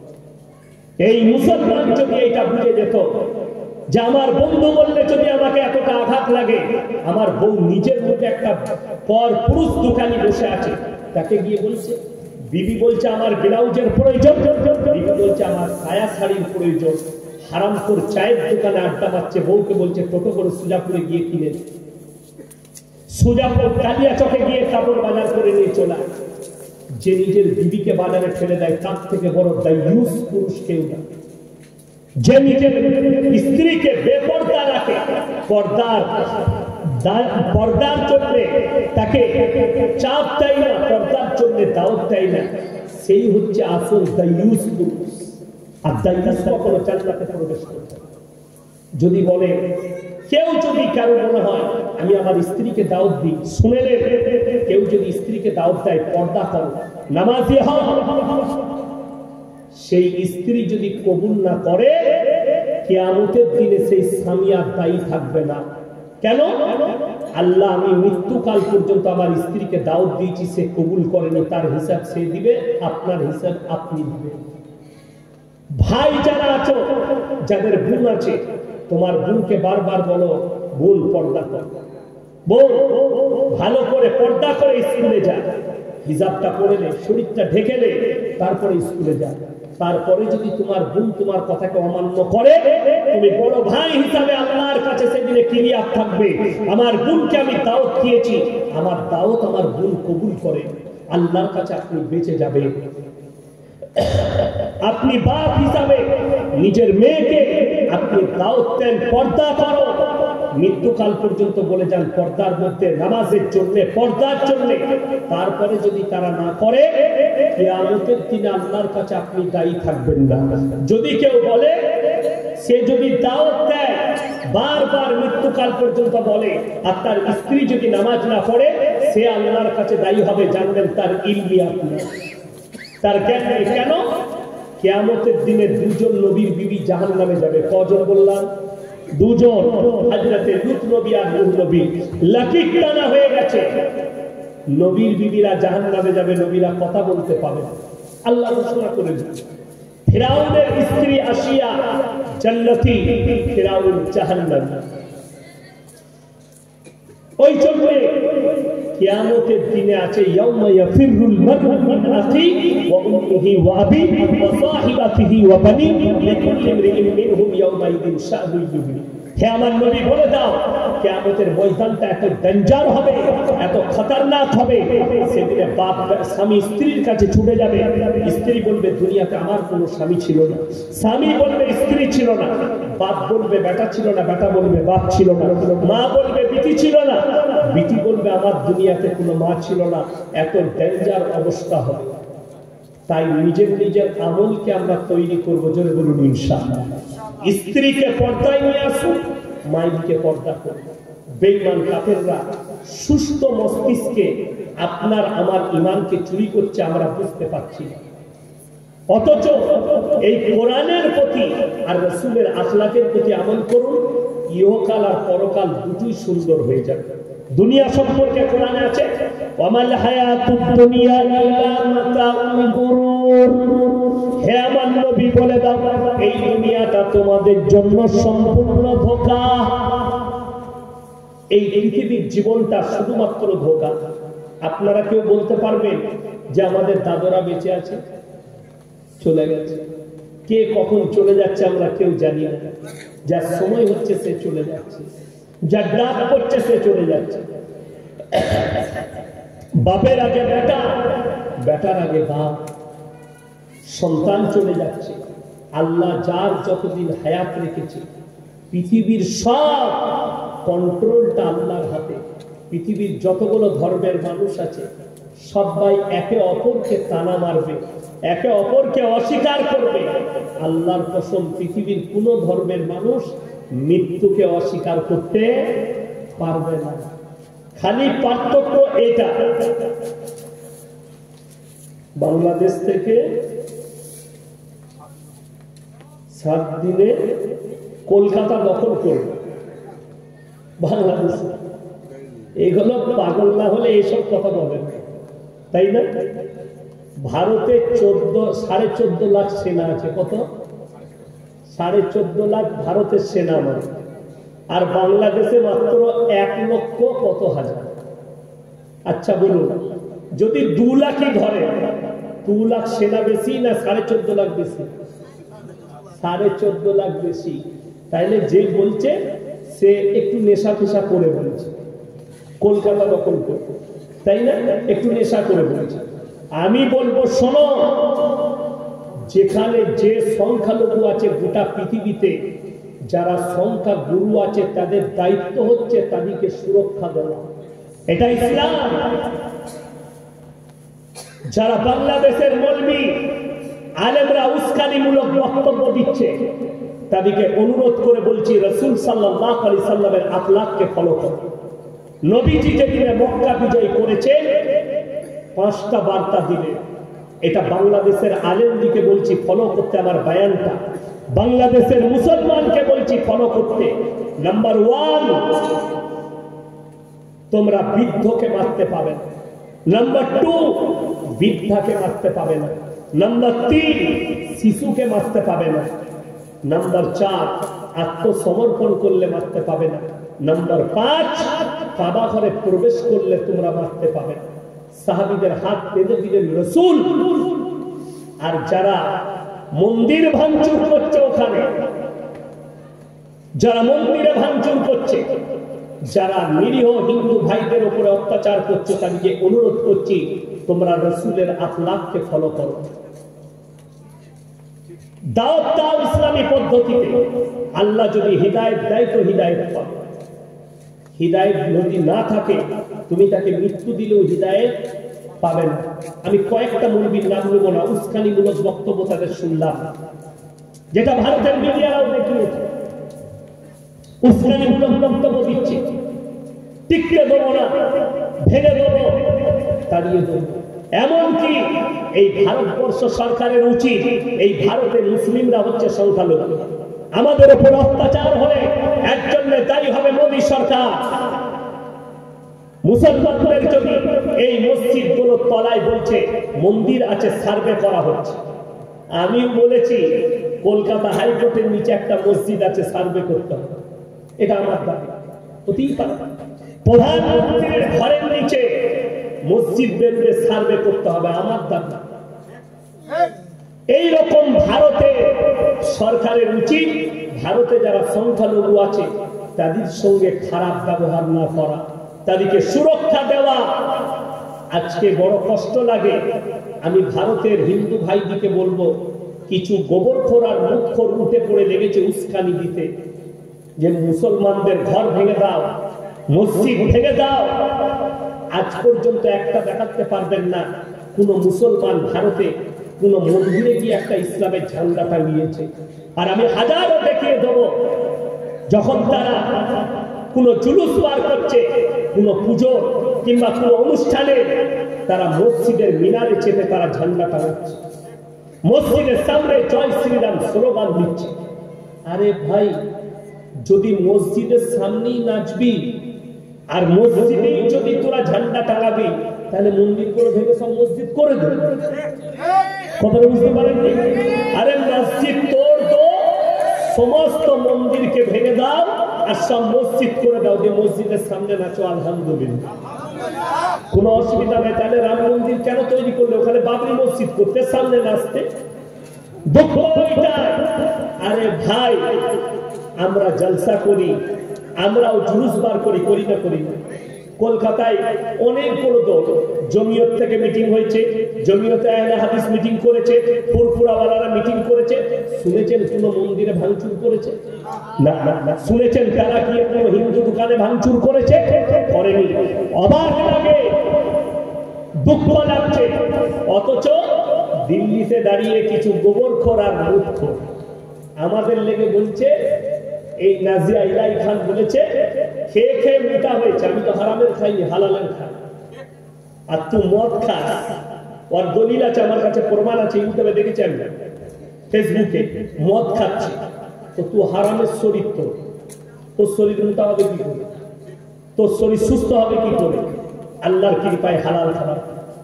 আর এই নাজিয়া ইলাই খান তুই তো গোবরখোর আর মুখখোর, আল্লাহকে কৃপা से मैं গোশখোর বলি। আমি গোশ খাই, গরুর মাংস খাই, বকরির মাংস খাই, দুম্বার মাংস খাই, অসুবিধা না, দেশি মুরগি খাই। আর তুই খাস গোবর আর মুখ। গোবর আর মুখ খেলে তোর চেহারাটা, তোর ঠোঁট গুলো, মুখটা একবার আয়নায় দেখবি, বুঝতে পারবি তোকে কিরকম লাগছে?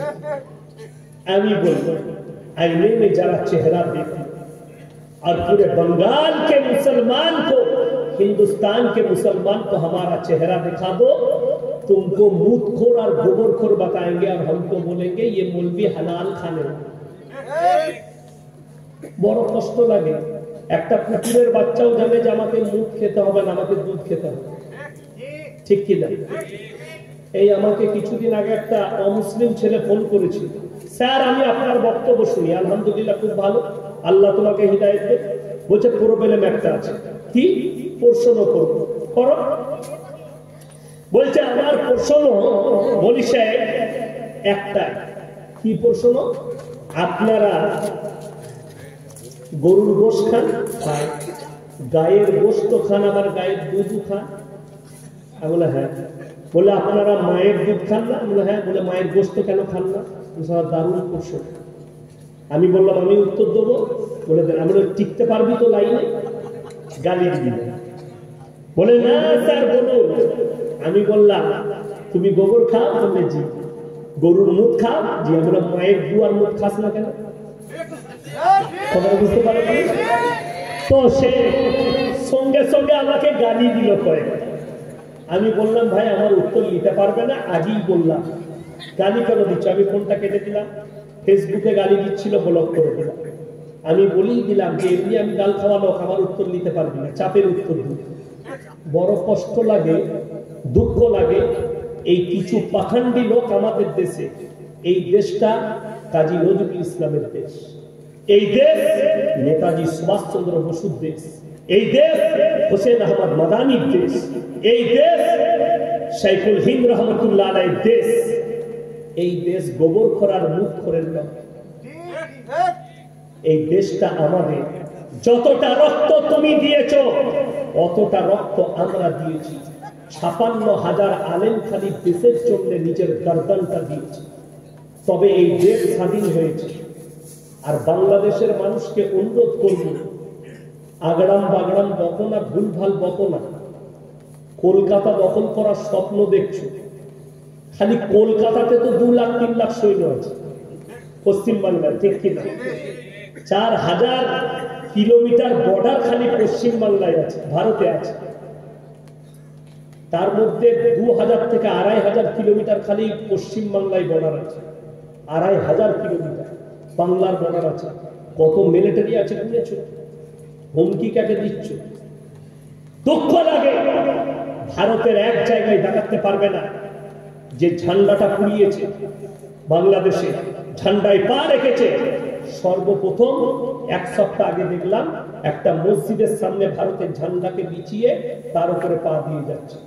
আমি হুঙ্কার দিয়ে বলছি তোমরা এটা ভেবো না। আমি হাসিনার বিরুদ্ধে বলেছি বলে যদি মনে করো যে ইয়াসিন সাহেব বাংলাদেশের পক্ষে না, যদি যুদ্ধ করতে হয় আমরা আমাদের দেশকে প্রাণ দিয়ে বাঁচাতে আমরা প্রস্তুত আছি ইনশাআল্লাহ। তাতে চাইনার উপরে গুলি চালাতে হোক, আর পাকিস্তানের উপরে গুলি চালাতে হোক, আর বাংলাদেশের উপরে। আমরা দেশকে মহব্বত করি, এটা রাসূলের আদর্শ। এই দেশ আমাদের, হিন্দুস্তান আমাদের। এই দেশের উপরে যারা চোখ তুলবে তাদের চোখ আর থাকবে না ইনশাআল্লাহ। ওই জন্য দোয়া তোমাদের জন্য। বাংলাদেশের মুসলমানরা আমাদের ভাই। কোন সূত্রে? হাদিস সূত্রে। এক মুমিন আর এক মুমিনের ভাই ভাই। তোমাদের জন্য মহব্বত, তোমাদের জন্য দোয়া, তোমাদের জন্য ভালোবাসা। কিন্তু মাথায় রাখবে আগড়াম বাগড়াম করতে যেও না। একজন অবসরপ্রাপ্ত সেনাপ্রধান বলেছে ৪ দিনের ভেতরে আমরা কলকাতাকে দখল করব। আমি তাকে দেখে তার বক্তব্য দেখেই বুঝতে পারলাম লোকটা সুস্থ মস্তিষ্কের নয়, হয়তো ব্রেনটা চলে গেছে। যদি ওকে চিকিৎসা করাতে না পারেন আমি টাকা দেবো। আমাদের এখানে রাঁচিতে ভালো হসপিটাল আছে পাগলের, সেইখানে পাঠান, একে চিকিৎসা করা।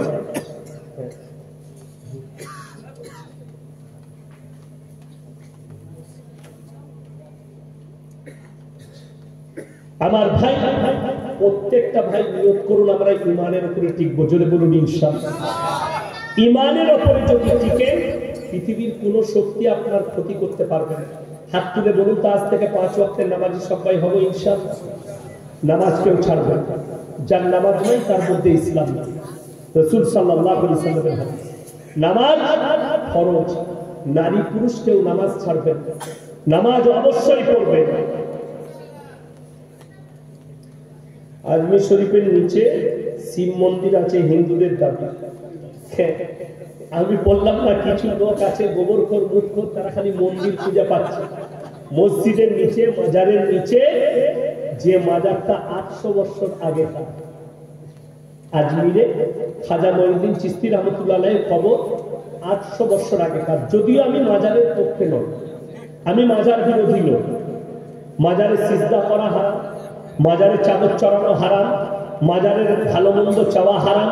আমার কাছে, আমার ফতোয়া দিচ্ছি, এগুলো শরীয়তে জায়েজ নয়। তারপরেও বলছি, যদি বলো ওখানে শিব মন্দির আছে, সার্ভে করতে হবে। আমি আবার বলছি, আমি প্রধানমন্ত্রীর ঘরের নিচে একটা মসজিদ বার করবো। শুধু তাই নয়, আমাকে যদি কেউ 24 ঘন্টা থেকে 48 ঘন্টার জন্য প্রধানমন্ত্রী করে, ভারতের যতগুলো এমএলএ এমপি আছে সবারই ঘরের নিচে একটা করে মসজিদ আমি বার করব। আমি যদি প্রধানমন্ত্রী হয়, সরকার আমার, আমি প্রধানমন্ত্রী, প্রশাসন আমার, লোক আমার, আমি তো সার্ভে করতে আমি তোমার লোক নেবো না, আমি আমার 10টা অফিসার তৈরি করব আমার মতো, গিয়ে ওইখানে দেখে এসে বলবি এই নিশানাগুলো পেলাম, এটা মসজিদ আছে। ওই জন্যে দেখুন, যার যা মন যাচ্ছে বকছে। তবে বলে দিই, গোটা পৃথিবীতে গৃহ যুদ্ধ হবে, 20 কোটি মুসলমানের প্রাণ যাবে, এটা লিখে রেখে দেন। এই বাংলাদেশের উস্কানি, পাকিস্তানের উস্কানি, আফগানের উস্কানি গোটা পৃথিবীতে চিঙ্গারি ছড়াবে, গোটা পৃথিবী যুদ্ধ লেপটিয়ে যাবে। আর যুদ্ধটা খুব তাড়াতাড়ি হবে কখন? বৈজ্ঞানিকরা বলতে শুরু করে দিয়েছে, রাসূলের হাদিসে আছে, তৃতীয় বিশ্বযুদ্ধ লাগবে একটাই জিনিসকে নিয়ে, সেটা আল আকসা নয়, সেটা ফিলিস্তিন গাজাকে নিয়ে নয়। তৃতীয় বিশ্বযুদ্ধ শুরু হবে, ফুরাত নদীর পানিটা শুকাতে শুরু করেছে। রাসূলের হাদিসে আছে, ওই ফুরাত নদী শুকিয়ে যাওয়ার পরে সেখান থেকে সোনার একটা পাহাড় বেরিয়ে আসবে, যেটা নিয়ে গোটা বিশ্ব লাফিয়ে পড়বে যুদ্ধের ময়দানে। আর সেই সময় অস্ত্র, অত্যাধুনিক অস্ত্র নিয়ে যুদ্ধ করতে নামবে ইমাম মেহদীর প্রকাশ হবে। আর তার সৈন্য হবে, খোরাসান থেকে একটা দল বের হবে, তারাই হবে তার সৈন্য। আর তারা যখন যুদ্ধ করতে লাগবে, পৃথিবীর আর কোনো শক্তি তাদের সামনে দাঁড়াবার ক্ষমতা রাখবে না। আর তারা আল আকসায় গিয়ে ঝান্ডা গেড়ে দেবে। জোরে বলুন সুবহানাল্লাহ। কিন্তু লাস্টে একটা হাদিস শোনায়, মুসান্নাদ ইবনে আবু শাইবার হাদিস। রাসূল সাল্লাল্লাহু আলাইহি সাল্লাম বললেন, গোটা পৃথিবীতে যখন ইসলাম প্রতিষ্ঠিত হয়ে যাবে, মসজিদগুলো মুসল্লিতে ভরে যাবে। জোরে বলুন সুবহানাল্লাহ। কিন্তু রাসূল বললেন, সেই মুসল্লিগুলো হবে সুদখোর মুসল্লি। কি মুসল্লি হবে? সুদখোর মুসল্লি। তাদের মধ্যে ইমানদার কেউ থাকবে না। বড় বড় অট্টালিকা, বাড়ি আর শপিং মল তৈরি করবে, ইমানদার খুঁজে পাওয়া মুশকিল হয়ে যাবে। কিয়ামতের আলামত শুরু হয়ে যাবে। আল্লাহ আমাদেরকে হেফাজত করুন। হাত তুলে বলুন, এই কোরআনের সঙ্গে সবাই মহব্বত করবো। হাতটা তুলুন, সকলে জোরে বলুন ইনশাআল্লাহ। যদি এই কোরআনের সাথে মহব্বত থাকে, শুনেলে প্রত্যেকটা গ্রামে এখন প্রয়োজন একটা করে মাদ্রাসা, না হলে একটা করে মক্তব, যাতে বাচ্চারা দিনী শিক্ষা অর্জন করে স্কুলের সাথে সাথে। যেখানে শিক্ষক রেখে ইমাম সাহেবকে দিয়ে মক্তব চালানো। এই গ্রামের কমিটি ভাইদের একটা বড় নিয়ম, যে আমরা একটা মক্তব করব, যার দ্বারা আমাদের বাচ্চা ছেলে মেয়েরা তারা যেন দিনী শিক্ষা অর্জন করতে। আর শুনেলেন, আল্লাহ নবী সাল্লাল্লাহু আলাইহি সাল্লাম হাদিস বর্ণনা করলেন, জাকিরা, গচ্ছিত সম্পদ। মানুষ কিয়ামতের দিনে কাঁদবে, আমি যদি কিছু বেশি দান করতাম আমার জন্য মঙ্গল হতো। কোরআনে আছে, 3টে লোক যদি তোমাদের কাছে হাত পাতে, হাতকে ফিরিও। নাম্বার 1, ও আকিদাল কুরবা, কাছের গরীব, ওয়াল ইয়াতামা ওয়াল মাসাকিন, এতিম আর মিসকিন, ওয়াবনাস সাবিল ওয়ালা তুবাদ্দিল তাবদীরা। আর তৃতীয় নম্বরটা হচ্ছে, মুসাফির যদি হাত পাতে তাদের হাতকে ফিরিও। আজকের এই মজমায় সবথেকে বড় মুসাফিরকে আমি। 300 কিলোমিটার রাস্তা এলাম আমার বাড়ি থেকে। আমার ভাই, আমি আপনাদের কাছে হাত পাচ্ছি। 5 জন ব্যক্তি কে কে আছেন 10টি করে 1000 টাকা মক্তবের জন্য দিবেন। নাম্বার 1 কে আছে? আল্লাহর ওয়াস্তে আল্লাহ নবী মক্কা নগরীতে এলান করেছে, ওমা ইউকরিদুল্লাহ কারদান হাসানা, আল্লাহর রাস্তায় কে কি কারদে হাসানা দিবে বল? নবী সাহাবীরা নিজেদের জান মালের কুরবানি করেছে। নাম্বার 1 কে আছে? 10টি 1000 টাকা আল্লাহ কোন বান্দা আছে? মাশাআল্লাহ। কি নাম পাবে? নামগুলো লেখেন, নাম লিখতে হবে। আরে নামগুলো লেখুন, কে খাতা বের করুন, কলম দেন।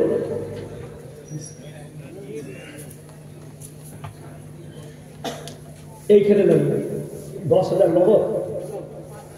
মাশাআল্লাহ। জয়নাল নাম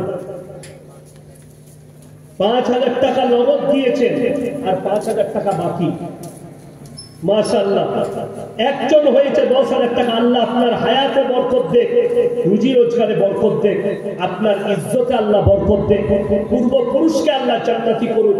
আমার ভাই ওনার সাথী হবার জন্য 2 নম্বর আল্লাহর বান্দাটা কে আছেন? 10টি 1000 টাকা এই মক্তবের জন্য আল্লাহর খাতির। 1 মাস পরে দিবে, 2 মাস পরে দিবে, কাজ চলবে দিবে। 2 নম্বর হাত দিবেন তাড়াতাড়ি। মাশাআল্লাহ। ওয়ালাইকুম ভাই, মাশাআল্লাহ। আল্লাহ আপনার হায়াতে বরকত দেখ, আপনার ইজ্জতে আল্লাহ বরকত দেখ, আপনার কারবারে ব্যবসা বাণিজ্যে আল্লাহ বরকত দেখ। 10,000 পূর্বপুরুষকে আল্লাহ জান্নাতি করুন। আর কি নাম বললেন? হাফিজউদ্দিন ভাই 10,000 টাকা। মাশাআল্লাহ।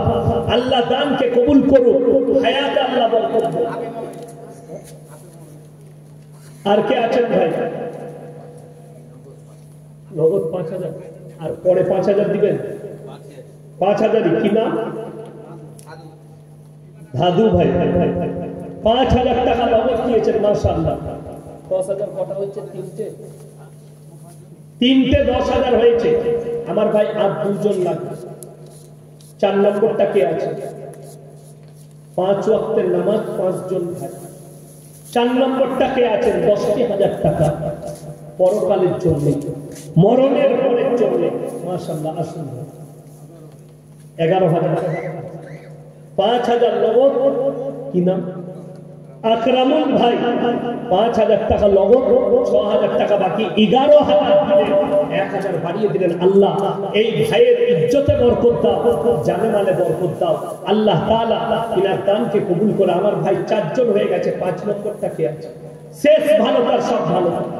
5 নম্বর 10,000। কি নাম বাবু? আব্দুল মান্নান। মান্নান মেম্বার। মাশাআল্লাহ। 10 জন 5 জন হয়ে গেল। আল্লাহ উনার হায়াতে বরকত দেন, আল্লাহ উনার হায়াতে বরকত দেন, উনার ইজ্জতে আল্লাহ বরকত দেন, জানে মালে আল্লাহ বরকত দেন। আমার ভাই এরপর 5,000 করে 5 জন কে কে আছেন? একটু হাত তুলে। মাত্র 5,000, একদম হাত। তিনের খাতিরে আল্লাহর নবী সাহাবীরা জান মালের কুরবানি করেছে। আপনি আজকে অতটাই নেকি পাবেন, শুধু মালের খরচা করবেন। কিয়ামতের দিনে ফেরত পাবেন। মানুষ কাঁদবে কিয়ামতের দিনে, সাকিরা গচ্ছিত সম্পদ। আমি যদি আরো কিছু বেশি টাকা দিতাম। কত? হাফিজউদ্দিন মুমিন, হাবিব মুমিন নগদ দিয়ে দিয়েছে 10,000। মাশাআল্লাহ। আল্লাহ দানকে কবুল করুন, নেক নিয়তকে আল্লাহ পুরো করুন। আমার ভাই 5 নম্বর 1 নম্বর 5,000 টাকা 1 নম্বর বিসমিল্লাহ কে করবেন? কোন আল্লাহর বান্দা। এটা বড় নেকির কাজ, এই কোরআনের মহব্বতে। আর কি নাম? আব্দুল হাকিম। 5,000 টাকা। মাশাআল্লাহ। আল্লাহ দানকে কবুল করুন, নেক নিয়তকে আল্লাহ পুরো করুন, কারবারে আল্লাহ বরকত দেন, রুজি রোজগারে আল্লাহ বরকত দেন। আমার ভাই 2 নম্বর আল্লাহর বান্দাটা কে আছে? আমার কোন ভাই আছে এই মক্তবের জন্য কোরআনের মহব্বতে? আপনার আমার বাচ্চারা এরা দ্বীনি শিক্ষা অর্জন করবে। আপনি মরে যাওয়ার পরেও আপনার কবরে কিয়ামত পর্যন্ত নেকি পৌঁছাবে। আপনার বাপ দাদা যারা চলে গেছে তাদের নামে দেন, তারা নেকি পাবে। আমার ভাই 2 নম্বর 5,000 টাকাটা কোন আল্লাহর বান্দা আছে? একটু হাত তুলে। 1 মাস পরে দিবেন, 2 মাস পরে দিবেন, কাজ চলবে দিবেন। 2 নম্বরটা কে আছে? আমার কোন ভাই আছে, কি নাম? নাজিকুল মমিন ভাই 5,000 টাকা। মাশাআল্লাহ, আল্লাহ দানকে কবুল করুক, নেক নিয়তকে আল্লাহ পুরো করুক, কারবারে আল্লাহ বরকত দেয়। দুলাল শেখ 5,000 টাকা। মাশাআল্লাহ, আল্লাহ দানকে কবুল করুক, নেক নিয়তকে আল্লাহ পুরো করুক, কারবারে আল্লাহ বরকত দেয়। আমার ভাই 3 জন হয়েছে 5,000। 4 নম্বরটা কে আছে? আমার কোন আল্লাহর বান্দা আছেন 4 নম্বর? আমার মায়েদের মধ্যে যদি কেউ থাকে স্বামীর নামে, সন্তানের নামে, কি নাম? কি নাম বাবু? মঈনুদ্দিন ভাই 5,000 টাকা। মাশাআল্লাহ, আল্লাহ দানকে কবুল করুক, নেক নিয়তকে আল্লাহ পুরো করুক, কারবারে আল্লাহ বরকত দেখ, রুজি রোজগারে বরকত দেখ। আমার ভাই 5 নম্বরটা কে আছেন? শেষ ভালো তার সব ভালো। এই 5 নম্বরটা কে আছে? কোন আল্লাহর বান্দা আছে? একটু আল্লাহর ওয়াস্তে পরকালের জন্য।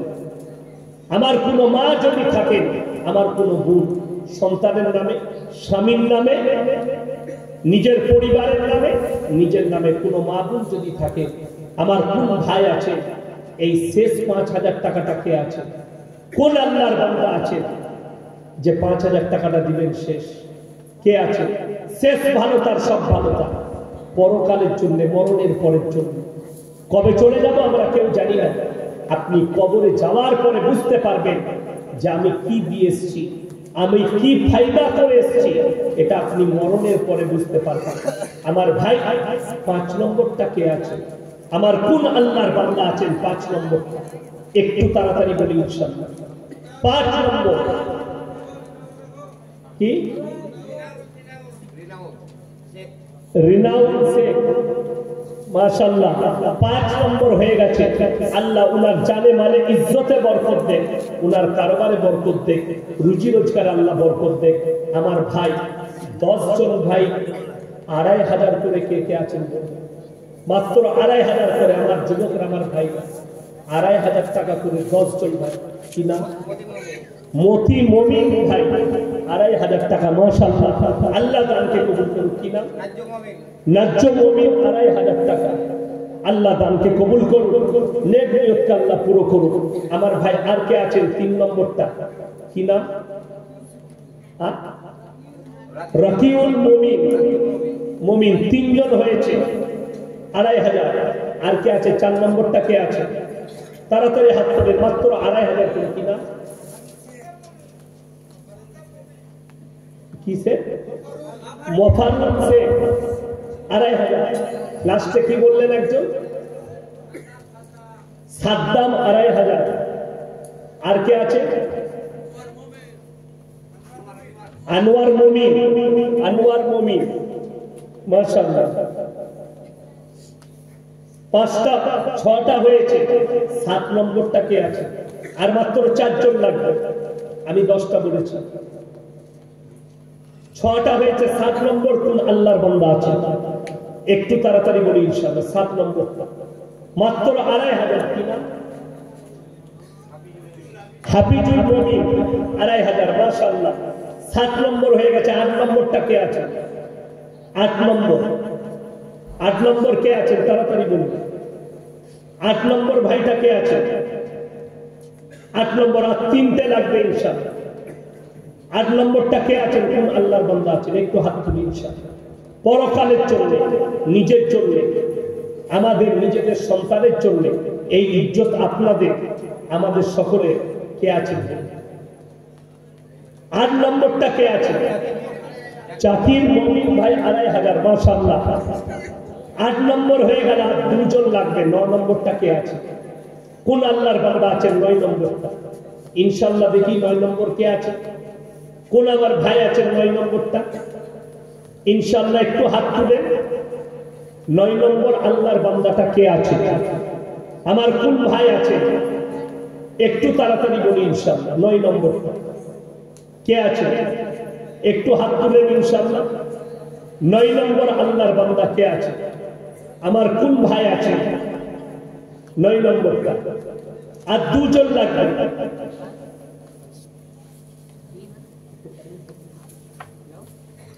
কি নাম বলছেন? আব্দুল ফাইজ সাহেব, সাহেব 5,000, মাশাআল্লাহ। আব্দুল সাহেব 5,000 টাকা, মাশাআল্লাহ। আল্লাহ দানকে কবুল করুক। আমার ভাই 2,500 টাকা দুজন লাগবে। আমার কোন যুবক ভাই নেই কিনা?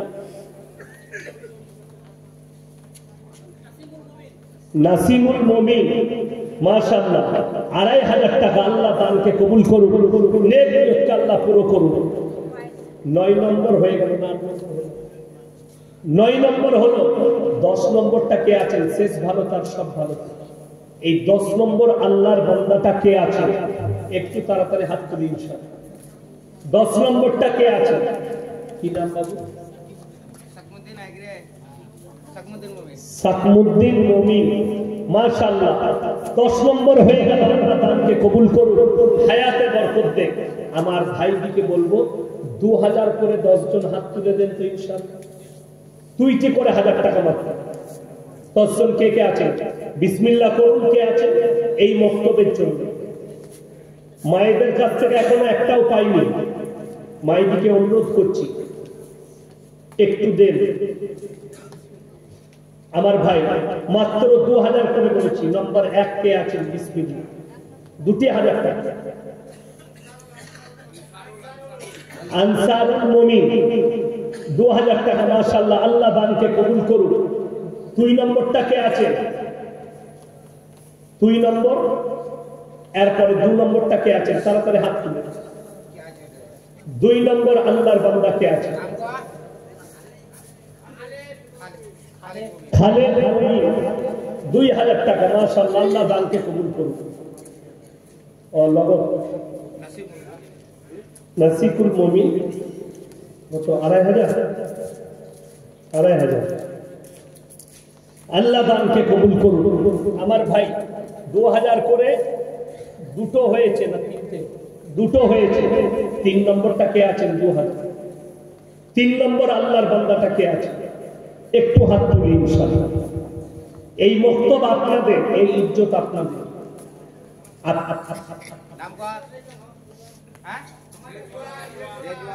রিজওয়ান ভাই 2000 টাকা, মাশাআল্লাহ। 3 নম্বর আল্লাহ দানকে কবুল করুক, পূর্ব পুরস্কার আল্লাহ জান্নাতি করুক। আমার ভাই 4 নম্বরটা কে আছে? 4 নম্বর আল্লাহর বান্দা কে আছে? একটু তাড়াতাড়ি বলি ইনশাআল্লাহ। 4 নম্বরটা কে আছে? 4 নম্বর আল্লাহর বান্দা কে আছে? একটু তাড়াতাড়ি বলি ইনশাআল্লাহ। 4 নম্বরটা, 4 নম্বরটা কে আছে? মাত্র 2000 করে বলেছে।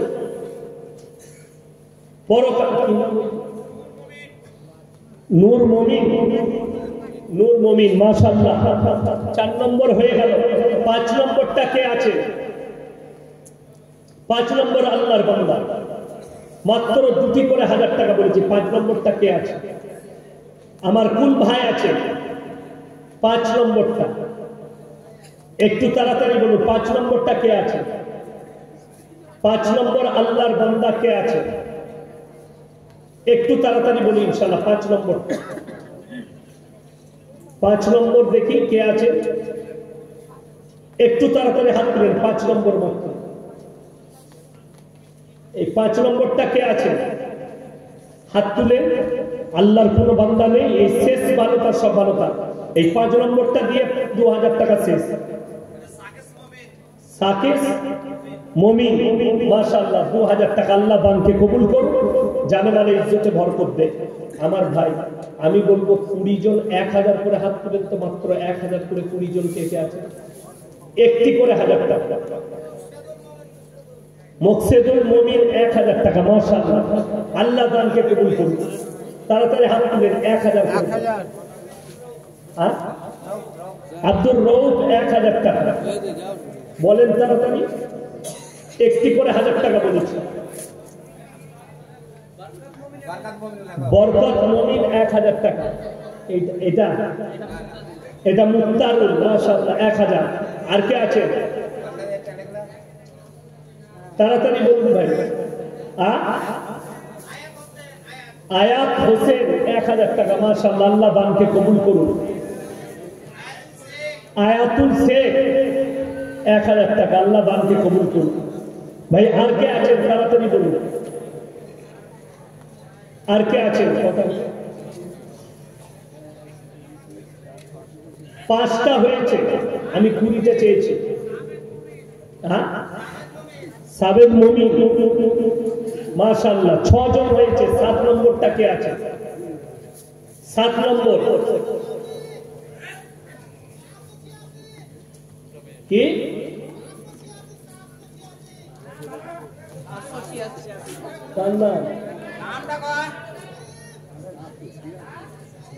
কি নাম?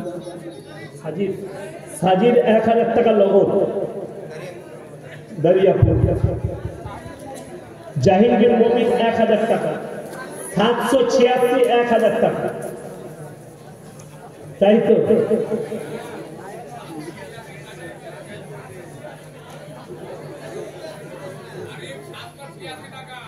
$786 টাকা।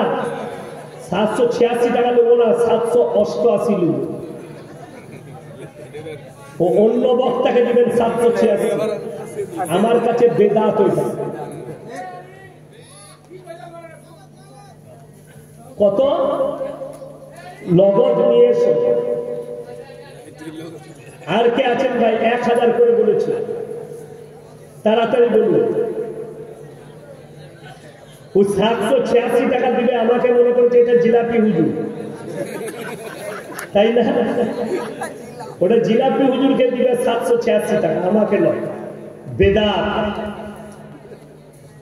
786 ব্যবহার করাটাই বেদাত। যারা কাগজে লেখে, বিয়ের কার্ডের উপরে লেখা চলবে না।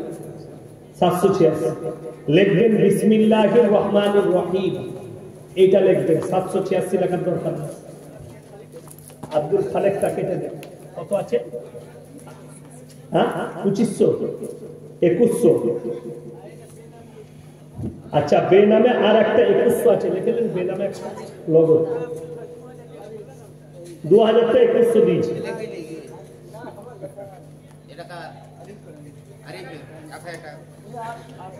800 টাকা আছে। আরিফ ভাই 800 টাকা নগদ। মাশাআল্লাহ। অনেকজন গাড়িতে কেজিএল লিখে রাখে, খাজায়ে গরিব নওয়াজ লেখা চলবে। আরিফ 800 টাকা নগদ। 800 টাকা নগদ। আমার ভাই আর কে আছেন? 1000 টাকা। বেনামে 1000 টাকা এসেছে। বেনামে 1000। মাশাআল্লাহ, আল্লাহ দানকে কবুল করুন। আমার ভাই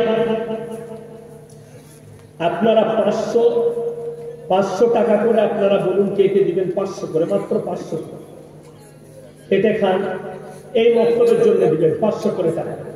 কে কে আছে? 500, 600, 100, যে যা পারবেন দেন। 500 করে টাকা দেন। কিছু দিবে নাকি তোমরা? পূর্বা কেটে নিয়েছে, আদা ভালো। আমি তো বস্তা থেকে ভয় খেয়ে গিয়েছিলাম। 500 টাকা বেনামে করবে। বেনামে 500 টাকা। ভাই 500, 100, 200 যে যা পারবেন একটু দেন। 500, 100, 250 যে যা পারবেন দেন। যে যা পারবেন 500, 100, 250 দেন। মাশাআল্লাহ।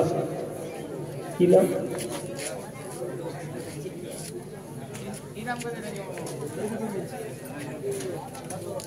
500, 100, 250 যে যা পারবেন দেন।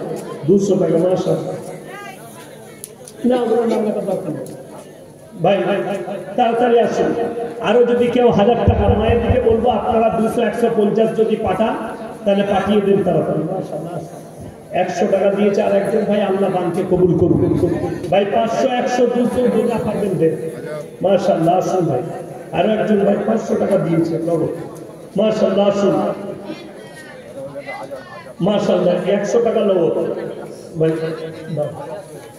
মাশাআল্লাহ। আরো একজন দিয়েছে। ফজর শেখ 500 টাকা বাকি। বেনামে একটা 500 টাকা নগদ এসছে। নগদ। মাশাআল্লাহ। মাশাআল্লাহ।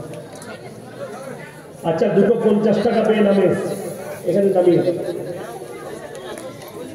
আচ্ছা, মায়েদের কাছ থেকে এসছে এই প্রায় 350 টাকা। মাশাআল্লাহ। আসুন ভাই নামিয়ে দেবো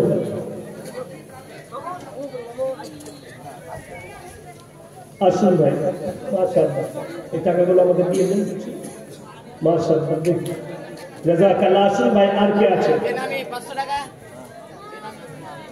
বেনামে একটা নগদ 500 টাকা আছে মাশাআল্লাহ আর কে আছেন ভাই আসুন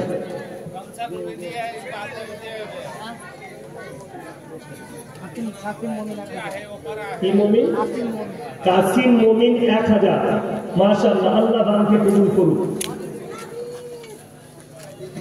কত হয়েছে 1000 কবুল করুন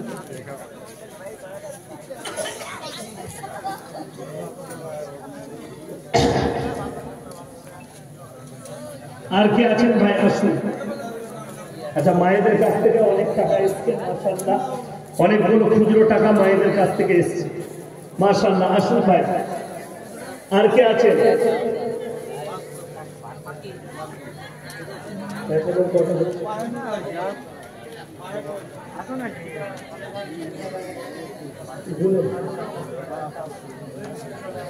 পাঁচশো টাকাগুলো আপনি 500 গুলো তুলে আমার ভাই আর কে আছেন আসুন যে যা পারবেন দেন একটু 10 50 500 100 200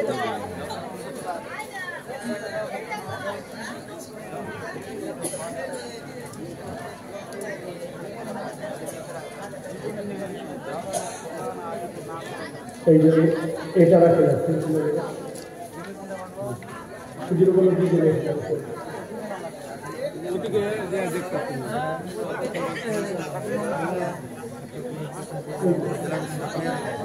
আমার ভাই আপনারা অনেক হাত বাড়িয়েছে এই বক্তব্য আপনাদের এই ইজ্জত আপনাদের মাশাআল্লাহ আরো একজন 100 টাকা দিয়েছে দাও এইদিকে দিয়ে দেবেন